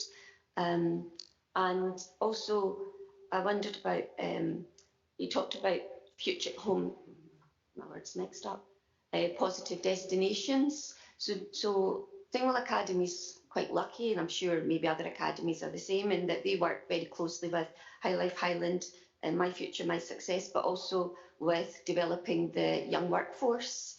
And do you have statistics for how well that's doing, or does that just come under their last graph on page 35? Do you look at how these organisations are supporting the pupils? Because there was a lot of anxiety within schools with young people, and organisations like this do help encourage them. Absolutely. In terms of homeschooling, I could certainly get the numbers for you for the Dingwall ASG. I must admit, at the moment I'm covering West, North and Mid, working closely with schools, and certainly every week I would say there's a home education request coming through to myself and one of my officers, although you also have pupils, for example, this morning where they're being flexi-schooled, so they're part of the week at school, part of the week home education, and they're requesting to go back full-time to school. So we work closely in setting up the home education package that those young people will have, but then the education is the parental responsibility, although offers will have a review once a year of how that's going and check in with the family. But if members would like, I can certainly get the figures for the homeschooling and flexi schooling if you would find that helpful as well, for the Dingwall ASG. I can get that found out for you. In terms of positive destinations, Maxine Garson is the officer I would work with and who compiles the statistics for the positive destinations for pupils. So again, I could get in touch with Maxine and get some more information back to members from her in terms of how the organisations are working. But I know across Highland, it's My Future, My Success. I've worked with Maxine with Plockton High and Portree, Lochaber High, and developing the young workforce as much close cooperation as we possibly can with partner agencies to ensure young people remain engaged when they are at school, and to show them the different pathways that they can take to ensure that they live successful as young adults. Okay, welcome. Are you all right? Are you happy, members, to note the contents of the report? Yes, and if Mary can get that information, that would be good. Yes, Mary, you'll manage to get that. I will do. That's fine, members. Question. Yes. Thank you very much. Thank you. Bye. Thank you. Bye for now. Bye. Bye. I wasn't hurrying you, but I've just realised what the time is, and we have quite a bit to go through yet, and we've got to be finished by 1 o'clock. So, thank you. Now, what's his first name? Ewan. we now have Ewan Marsh, who is the repairs manager for Housing Performance Report, which is on page 41 to 44. And hello, Ewan. Hi, good morning, How Chair. are you? Thank you. Hey, I'm very well. How are you? I'm fine, thank you. Excellent. Right, So- are you going to go through your report and then Yeah. we'll ask questions? No Okay, problem. thank you. Thank you, Chair. Good morning, members, and thank you, Chair. Good to see you, and some of you for the first time in my relatively new role as repairs manager for housing.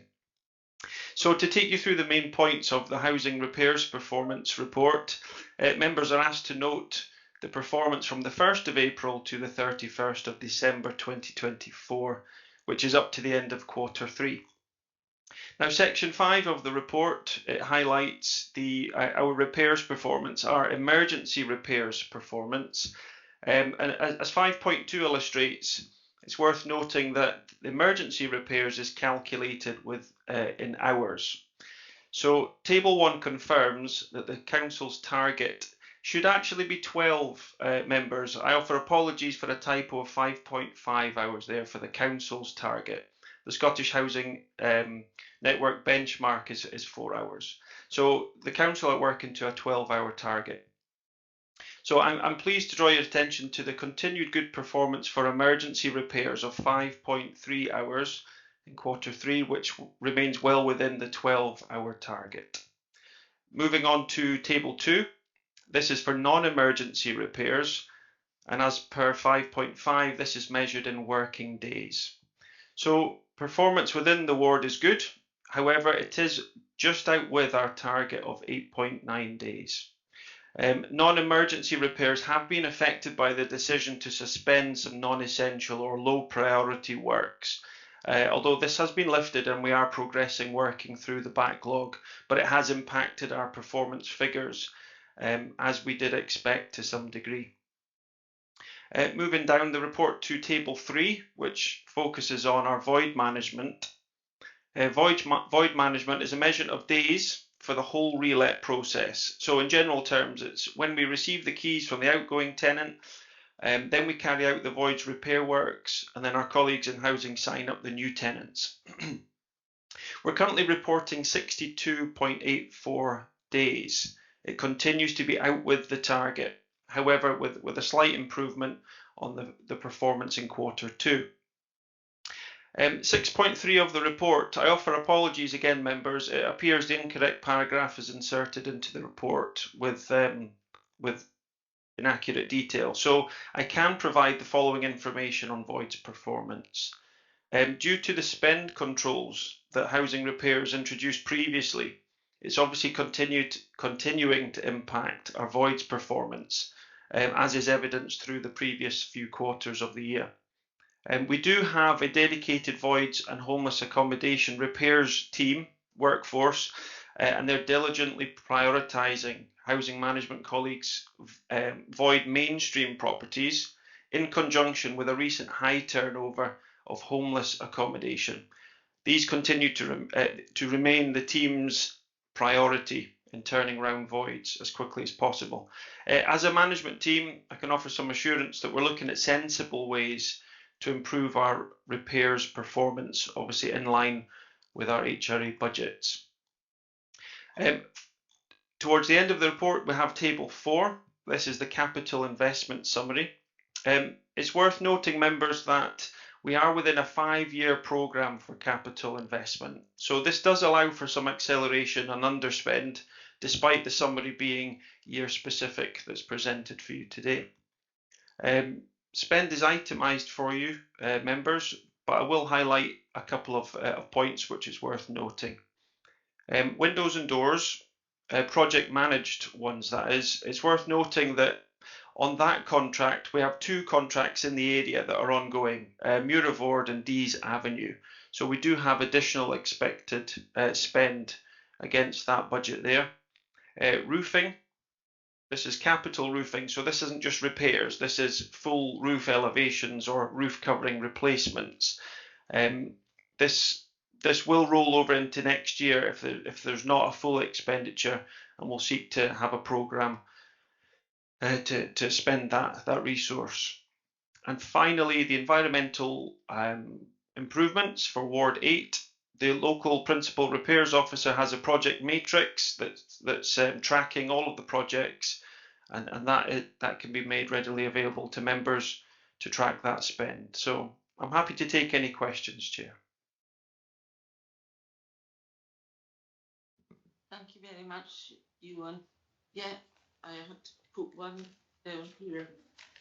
You know, when you say that on page 43, non-emergency repairs have been affected by the decision to suspend non-essential works, and that's been lifted. So that, you know, like people have phoned up about something and they say, well, it's not essential, although the person maybe thinks it is. Where do you draw a line, whether it's emergency or not? You know, I'll say one for reason. She was complaining about her door wasn't shutting properly, but she was told, well, it's not an emergency. So. Okay, good question, Chair. If to my mind, if a front door or a back door is not closing properly, that's a security issue with the property. So we have a duty of care to look after our tenants. So I would see that as an emergency response to make safe. If the door is faulty, we'll do what we can to make it secure, but it may require a new door at some point, which would obviously take a bit further time. But initial works in that type of scenario would be an emergency works. In terms of non-emergency works, we've strategically analysed that, and we're calling it low priority now. So it's not in terms of they're non-essential, therefore they're just parked and we're not doing them. It's a case of they're perhaps lower priority, but because we've got a backlog, Chair, we are working through that actively now with our teams, phoning up tenants to rebook these works in.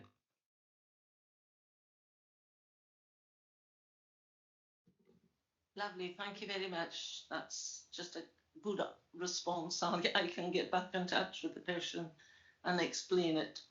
Okay, Councillor McLean, you've got a question. Yeah, thank you. Thank you, Ewan, and it's good to see you again. Hope you enjoy your new role. I'm sure you'll be very good at it. So you did talk about the suspended low priority works and that they are now, you're starting on the backlog, because I know that there's been, just as Councillor Patterson has mentioned, there's been a few that's been brought to my attention that, you know, it's been agreed, it's just when that work will be carried out. So I'm glad to hear that that's moving forward. So the homeless accommodation, sometimes is not in very good state when it's handed back to the council, so it can take longer for that to be upgraded and ready to be relet. You mentioned that you've now got an in-house team that are dealing with getting properties ready for relet, because one of my concerns previously at the Housing and Property Committee was that because it was now being done in-house, it was taking longer for that works to happen because it was a small team, and therefore the council then had, as an unintended consequence, to pay, they still had a vacant, they weren't getting rent taken in, but they were still paying council tax on a property, you know, rather than having it ready as soon as possible. So now that you've got a team in place, are they quite quickly getting to upgrade the properties? And are the homeless accommodation moving? Because some areas I know in our ward where the homeless accommodation, the tenants that are moved in short term are quite disruptive to the other residents and that are staying round about. And are you finding that you're going back to the same properties all the time to make the repairs? The rewiring is one of your capital programmes for 24-25. Are you picking particular streets to do the rewiring in? I ask that because rewiring is a major upheaval for properties, for residents as well, if they were getting the whole property rewired, and that there would be a lot of maybe damage during that whole process, and how to the residents then have to do up the property again afterwards. So do you when the rewiring has been considered, are you letting the tenants know? Is it a whole street? Is it a neighbourhood? Is it just ad hoc, depending on the age of some of the properties? The windows and doors, I've seen some of the properties in Dingwall where that has happened. The doors and windows have been replaced, and it's made a massive difference. The heat in the property has increased, exponentially, and it's made a big difference. The environmental improvements, it would be good for us to know, because I don't think all our environmental budget has been spent in Dingwall and Seaforth, because I know we did put a hold on that a couple of years back. And I wondered if you could give us a list of what environmental projects that money has been spent on, and if there has been an underspend in Dingwall and Seaforth. Aids and adaptations, is that, I see you're underspending that so far, is that due to occupational health, being able to go out and assess the properties, or is there any reason for that underspend so far? That's all my questions, because I know that we're on a tight time scale here. Thanks. Okay, Ewan, you want to respond? Yeah, thank you, Chair. Thank you, Councillor McLean. So we didn't originally have a dedicated voids team for mainstream voids. We did rely quite heavily on our subcontractors from the approved list. So due to the spend controls, we have spent quite a lot of time to develop our in-house team. Now, we haven't necessarily had additional resource within the team. We've just had to allocate and dedicate a bespoke team. So we're working to capacity. I can offer that assurance, and we're working within our establishment, which obviously has its challenges. So yeah, we are prioritising on homeless accommodation, because the responsibility to house people is obviously a council housing priority. Regarding going back to do some repairs, I would have to come back to you with some information on that, councillor. The local team will be able to tell me, and there is a way we can track repairs at properties, so we can extract that sort of data for you.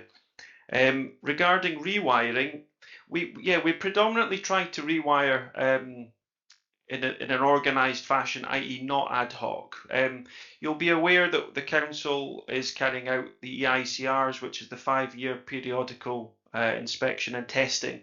That data is coming back to us, and that's guiding us on the age of wiring, and that will guide us with our housing investment officer to look at particular areas. Because they were all naturally built around the same time, their wiring will have aged accordingly. So we're trying to be methodical to hit streets rather than just ad hoc properties. Of course, if the EICR programme highlights one ad hoc property that's particularly suffering, we'll have to focus on that, obviously, case-by-case basis. Doing that work, we do it as sympathetically as possible, because we appreciate our tenants are living in the property, different circumstances, some may be working from home, etc. So we try and be as sympathetic as possible. There is a process that our contractors in property carry out that. I could just offer assurances that it's as sympathetic as possible, not to disrupt our tenants. The environmental capital, no problem. I can have the spreadsheet sent over to you. I believe that we have projects relatively up to meet the budget, but as I say, more than happy to share that with you all, so you have oversight of that and any recommendations thereafter. And finally, the aids and adapts budget, that's essentially ring-fenced, Councillor McLean, as you rightly said. That's led by our OT colleagues, because improvements, aids and adapts to our properties, it's on a case-by-case individual basis, whether it's ramps, level access showers, etc. So we don't dip into that money for general repairs. That's purely led by the OT.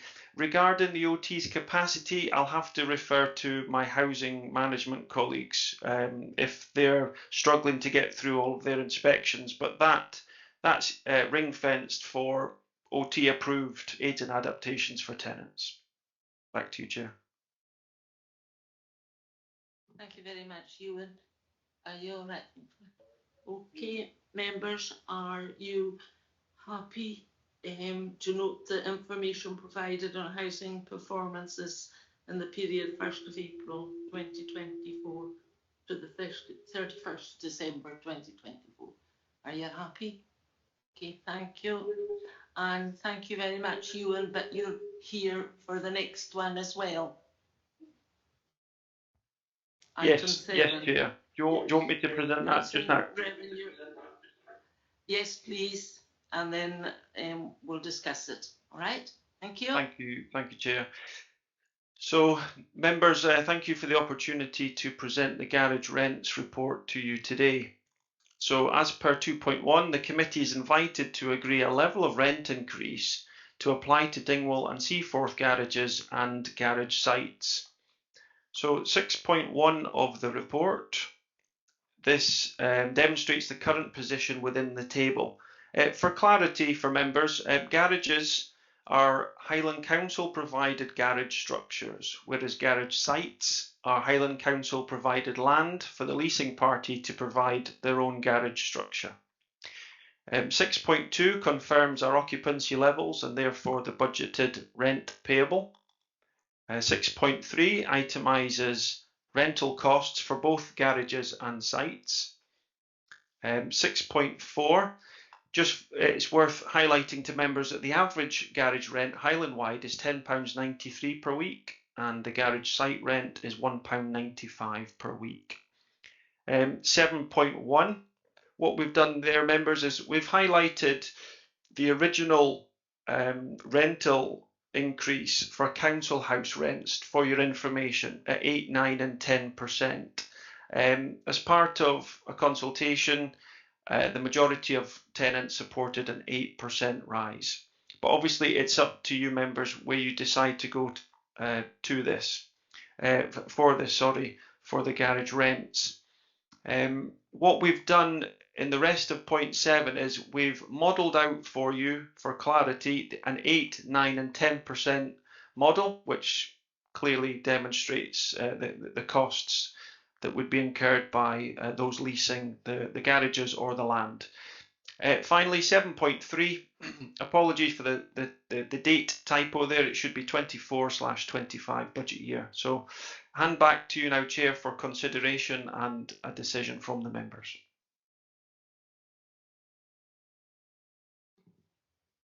Right. This is going to be quite a difficult one because we all know that an increase that will be a big concern to our tenants because everything is going up and up, and sadly their wages are not going up to the same amount.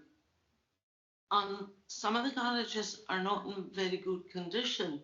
So, we state that we've got to put it up so that we can keep the garages in good repair. But I think I get more complaints about garages than anything else.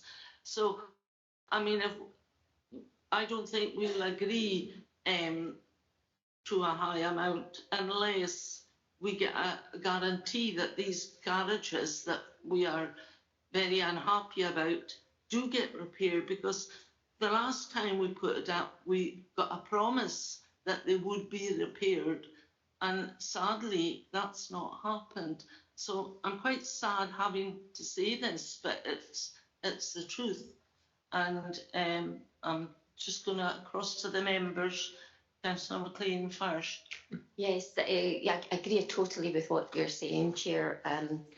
Over the years we've asked previous area managers, to look at our garage estate because they're not fit for purpose anymore in many instances. A lot of them are used for storage rather than for cars because they're too small for now, for cars of today. And also a number of them, it's not our tenants that are renting them. It's private rent from elsewhere, and they pay the VAT. I think it probably says that in the report anyway. But I do think that the reason that the tenants went for 8% was because that was the lowest option available in the questionnaire, a bit like the rent increase.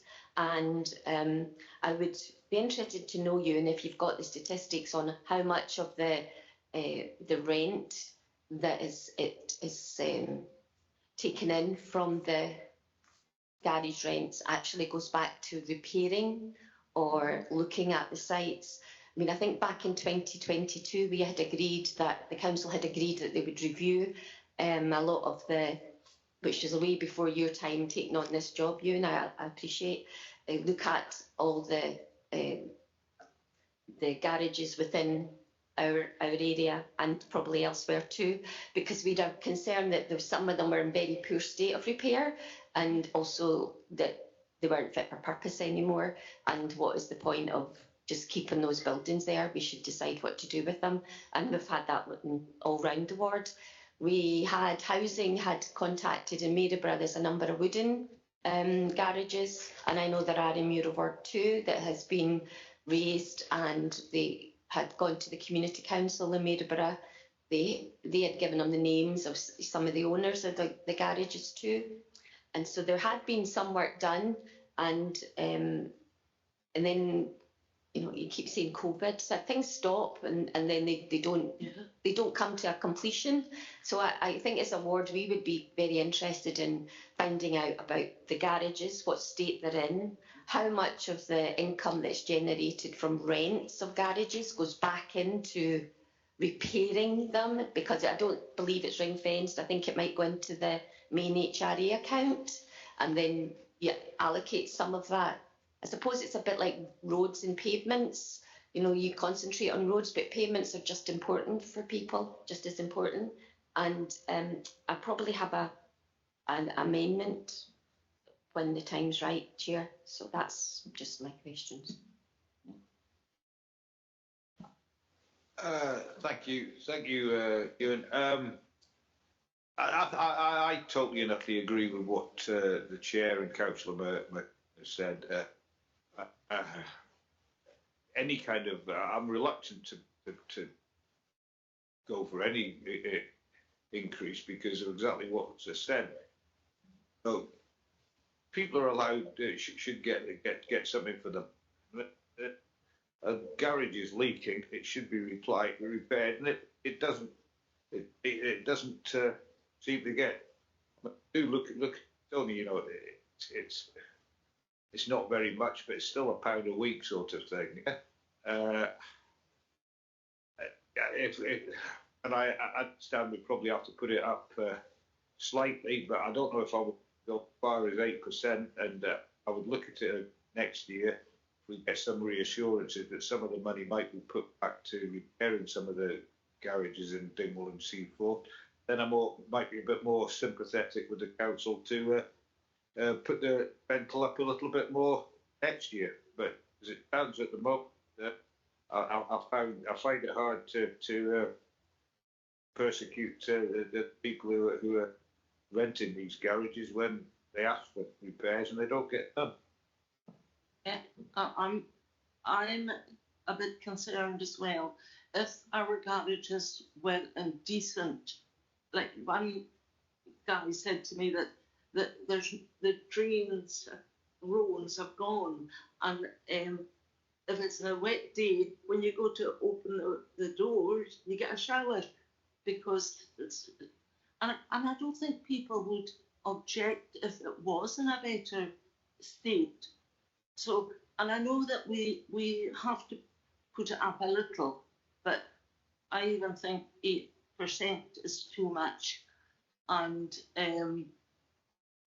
we need to get a guarantee that they will look at that, because at the end of the day, if we put them up a lot, they'll walk away. A lot of people are saying that, well, there's no point, it's done. And because cars are so big now, we all know that it's very difficult to park your car in. So therefore, they're using it for bikes and other things. And if they're leaking, well, there's just no point. So it's a very difficult one. But I think that, yeah, it's a big concern to their tenants, because quite a number of people, even the ones that are working, it's the working poor now, because their wages has not gone up to the extent that other things have gone up. So yes, Councillor McLean, you want to become?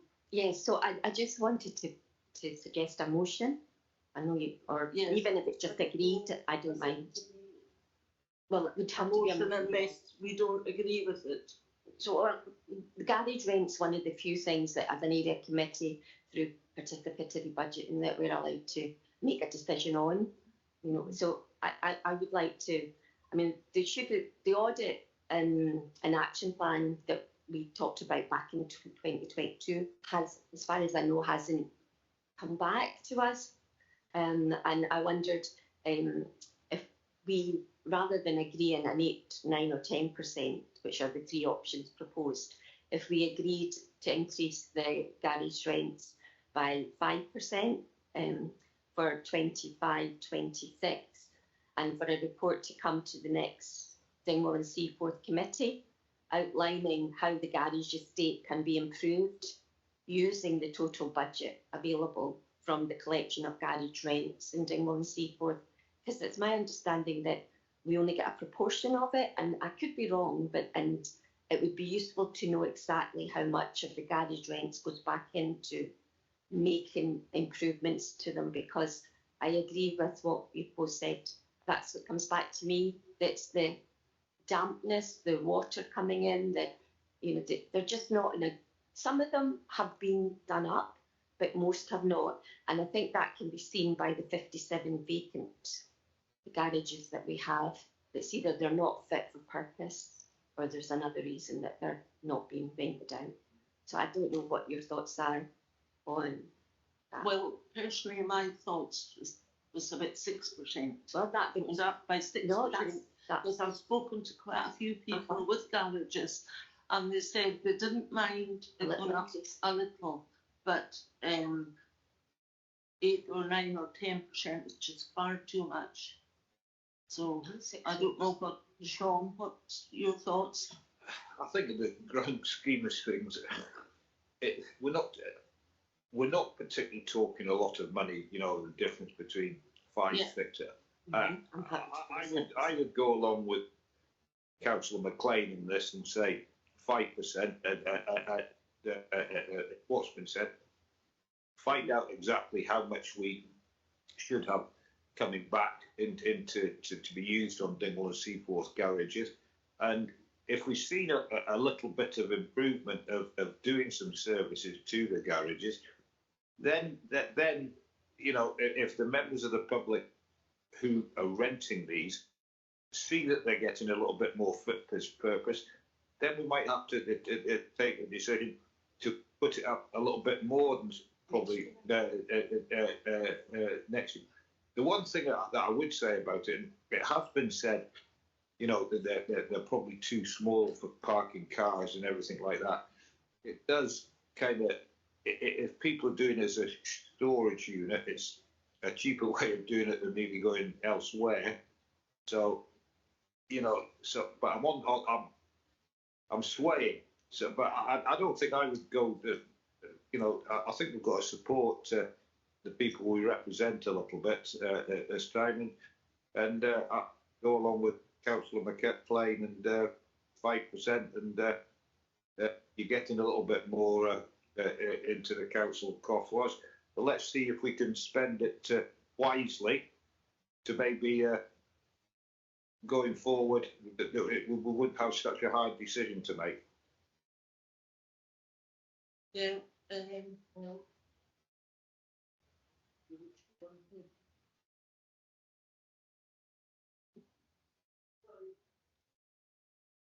I'll just take a few minutes. No, that's fine. I don't know if anyone wants to come back with anything before we make a decision.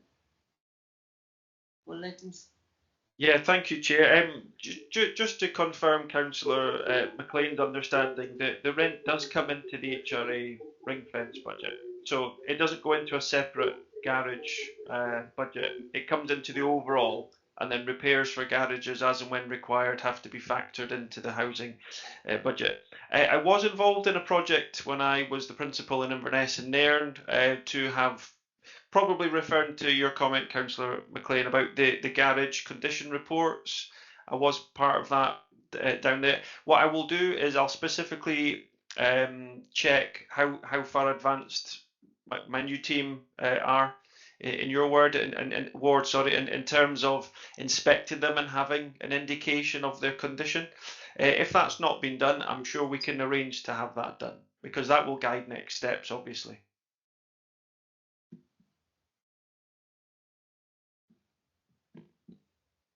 Yeah. Right, you want to continue with your motion, because I will then put an amendment. Because I do want. There's I only think 3 of us 6%. here, so if we just go with 6% and then we're all together, because otherwise you won't have a seconder for yours.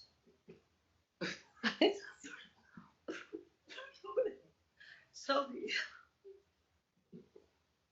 No, it's because there's only 3 of us, so it's getting confusing.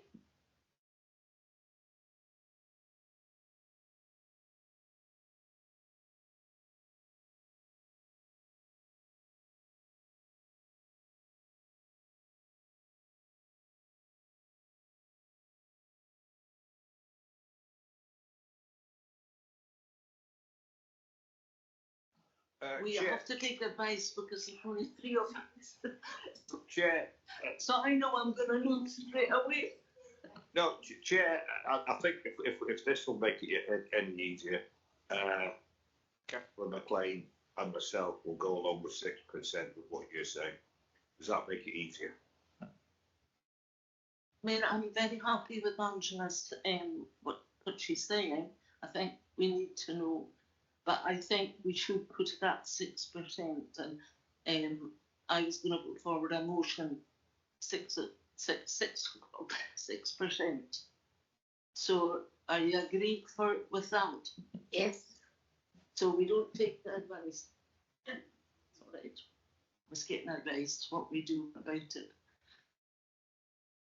So, right, you want that? We'll all agree that we will increase it by 6%. The committee is invited to agree a level of rent increase applied to Dingwall and Seaforth garages and garage sites. Are you in agreement? Okay, thank you. Thank you, Ewan. Sorry. That's no problem. Thank you, Chair. Thank you, members. Appreciate that. Yeah, okay, thank you. Right, now we're item 8. Fiona Cameron. She's online. Hello, Fiona. Hello, good afternoon, Chair. Thank you. Thank you. We've got your report and you're going to take us through it. All right?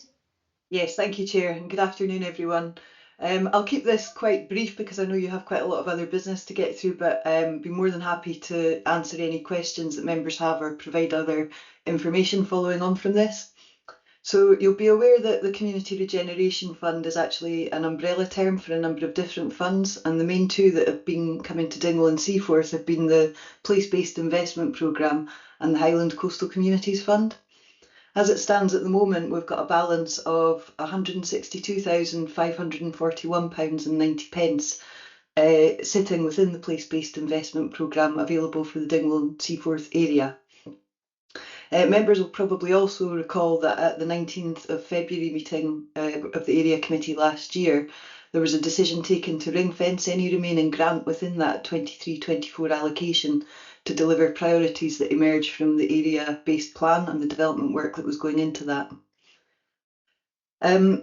So, and just to reiterate as well, it's in the report, but these funds come from the Scottish Government and they are received from the Scottish Government with conditions, and usually that would be that the funds have to be committed within the financial year that they are awarded to us. So we're in a position now where there is some urgency for this funding to be committed before the 31st of March this year. So as such, and following that decision from February last year, we've reviewed some of the development work that went into the area plan as a desk-based exercise and identified some capital projects that were identified as priorities in the area and that evidenced a lot of community support to take them forward. Looking at what would be viable within the time frame available and the funding available, the Hector MacDonald Monument has appeared as the strongest candidate for the funding. So as such, we are asking members now to homologate a decision to award that £162,000 of place-based investment programme funding to that project, where we'll work with the Dingwall Community Development Company and Highland Council to take forward some essential repair works on the monument. Thank you, Chair. Well, thank you, Fiona. I'm so excited about this. I think this is going to be so please the people of the town. And, you know, so many people want to come and look round Sir Hector MacDonald's monument and the view from the top. I mean, because I was involved with it 40 years ago with my late husband, we used to take so many people from abroad up, and I actually got an email one time from the family of a couple that we took up asking, they were coming to Highlands for a holiday, could we show them round? And of course we couldn't. And I think it'll be tremendous for our visitors, but for the people that live here, they want to go up the top, and having it there and you're not allowed in it, it just seems such a waste. So it's very exciting. And with Dingwall Community Development Company, so keen, they've done so much work for it. This is just going to be absolutely fantastic. So personally, I'm all for it. And I'll over to the members. Yes, Angela. Sorry, I agree with all your comments, Chair. Fiona, can I just confirm, Eagle House, which is also mentioned at 6.1, does it not have its project ready yet? So maybe an opportunity in the future to bring that forward? Yeah, so we did look at a condition survey for both the buildings, and the costs for Eagle House were prohibitive, and I think there would be some more development work needed to update that condition survey and actually bring it forward as a project. There's absolutely no reason it couldn't come forward at a later date. Things like the Highland Coastal Communities Fund and the Place-Based Investment Programme tend to be annual funds, although certainly in the case of the place-based funding, we're waiting for confirmation through the Scottish Government budget. And within the Community Regeneration Fund, we also have other funds available, like the Community-Led Local Development Fund, which again, pending confirmation in the Scottish Government budget, we expect to be available again this year and to be mainly capital funding. So certainly there's an officer in my team, Chloe, who would be happy to work with any groups in the Dingwall area to bring forward any of these projects at a later date. Thank you. And Chair, can I just say that although it's only a few lines on a report, there's been a tremendous amount of work over the years by different groups within the community, and you did mention DCDC, Community Council and many others, and I think that we are all 100% behind this project. Thank you. Well, I'd probably get hung off the Donald agree to this. The only just one question, Chloe, because I'm meeting with sorry, Fiona, because I'm meeting with Chloe later in the week. Else.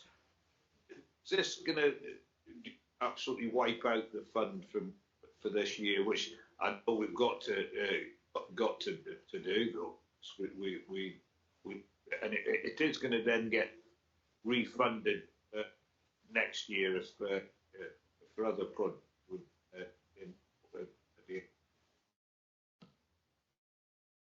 So the funding that we're looking to agree today is in relation to funding that was actually made available to the area in 23-24. And so it would utilise the full balance, although we're waiting for final costs to come back from conservation architects. I think what I would say at this stage is, in not allocating it to a project, the funding would be very vulnerable to being lost from the area, partly due to increasing pressure from the Scottish Government around clawback of funds that aren't committed. In terms of future funding, the coastal communities allocation that we have at the moment, we have a Community Regeneration Fund subgroup meeting on Thursday this week that will be looking at the distribution of that for this year. We would also expect another tranche of that to be imminently announced, and we hope that the Scottish Government will also announce future place-based investment programme funds. So again, what we would look to do is allocate these to area committees, and that would give Dingwall and Seaforth a budget to award to projects going forward into 25-26 financial year. Thank you very much. Well, members, the committee, you're invited to note the risk of external grant conditions not being met and agree that the council investing 162,000 grant in the restoration of Sir Hector Macdonald's memorial in Dingwall. And you're invited to agree. There's another bit, is there no? Yeah, I'll agree that. You agree? Very hard to do that, but I'll agree that one. I just think it's lovely. So excited about it. Thank you very much. It was cold this morning, but I feel warm now. Thank you, Fiona.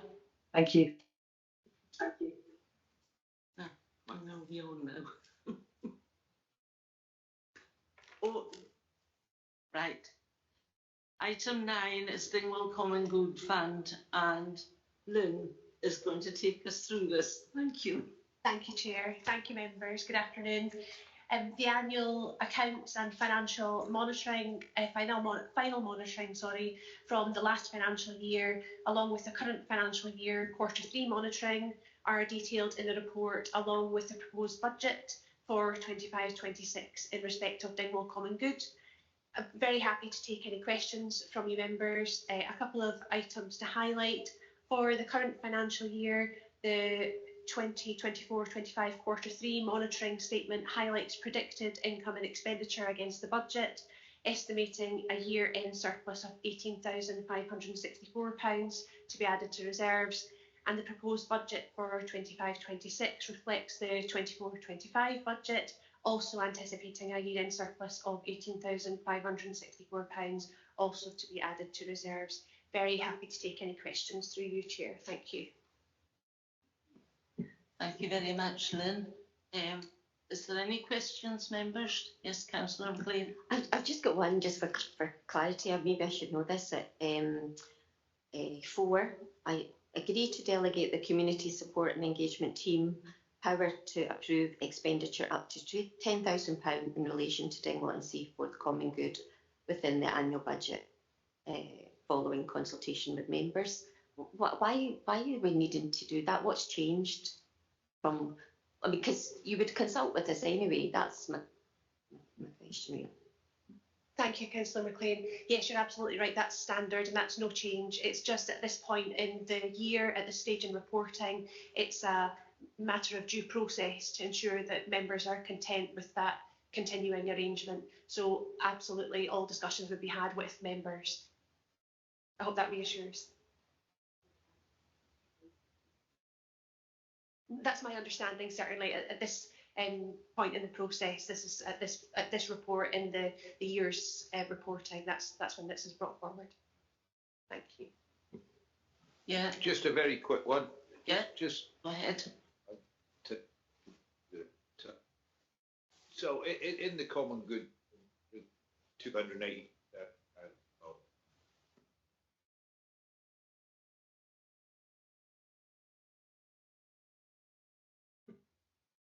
Yes, thank you very much, Councillor Kennedy. Yes, I'll refer to Appendix 1B and the usable reserves. And as at the 31st of March 2024, it was £282,465.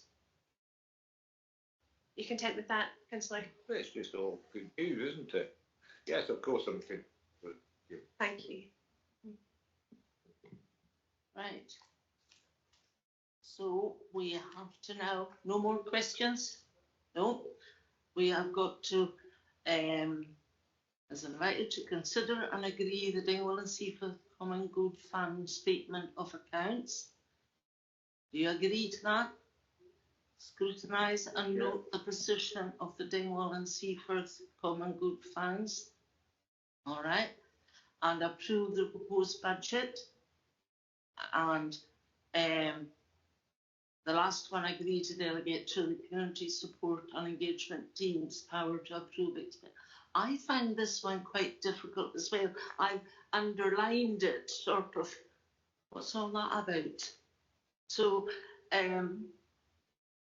are we agreeing that because you're going to come back to us? Are you something? Did you say, Lynn?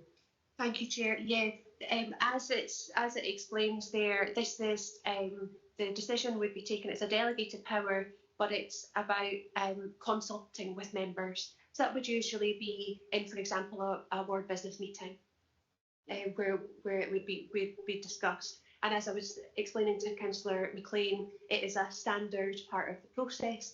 It just appears in the report at this stage in the year in terms of the reporting of common good.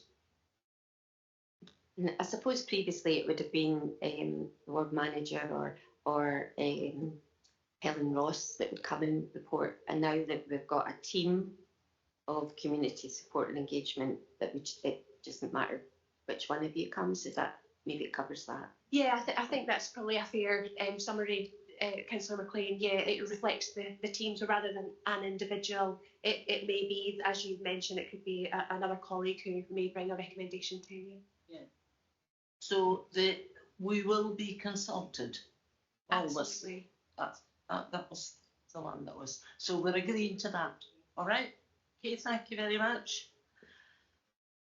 Right. Now we're item 10.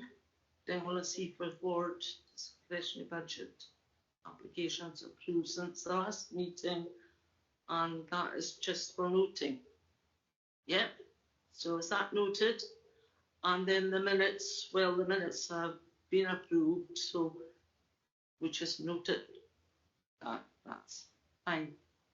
That is everything, is it? Oh yes, that's Dot. Aye. Yes, that one was the.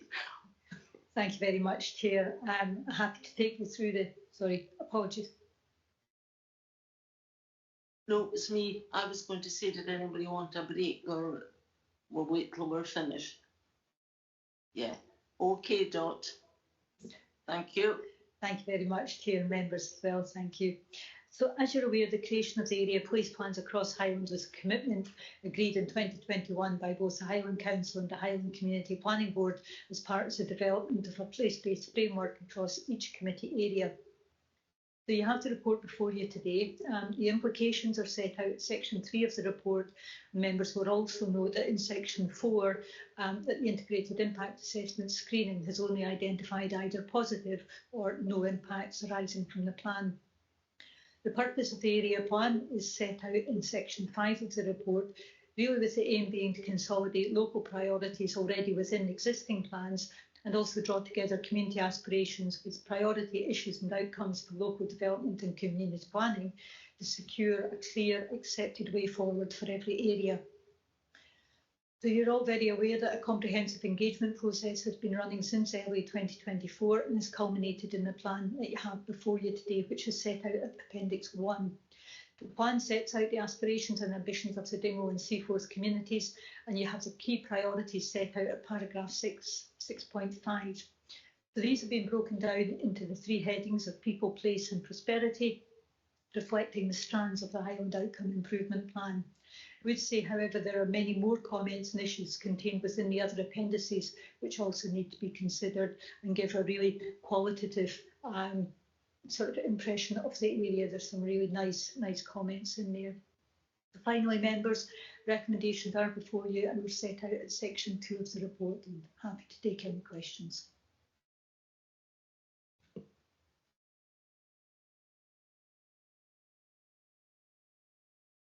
Thank you, Dot. Members, have you got any questions? Well, it was just to say, I know that it says at the end of the report the author was Jennifer Bruce, and she's moved on now, but she did put a lot of time and energy into compiling it, and I'm pleased that it's her name that's at the bottom, so it kind of acknowledges the hard work, a lot of community meetings and everything. And we have had quite a few community meetings, and we've got one coming shortly at night. And I would encourage as many groups as possible to take part, because this is going to be our kind of roadmap going forward and what the priorities are for the area. And thank everyone involved to date. Thank you. Yeah, thank you very much, Angela, for that kind words. Yeah, look at it. Look at the size of it. This is going to be our little Bible. So thank you very much for all the work, and we're asked as a committee to consider and adopt the Dingwall and Seaforth Area Place Plan. So you agree to that? Thank you. Support and promote the APP where positive in terms of its consideration within other plans and strategies across or impacting the Dingwall and Seaforth areas. Yeah, and note that to progress the work and aspirations set out in the plan, future steps will include creation of detailed action plans. Okay, and you agree to all that? So, thank you very much, Dot. Sorry for keeping you so long. Not at all. Welcome to the airport. Thank you. And that's everything. And thank you very much for your input. It was excellent. Thought it was a very good meeting, actually. And we're finished.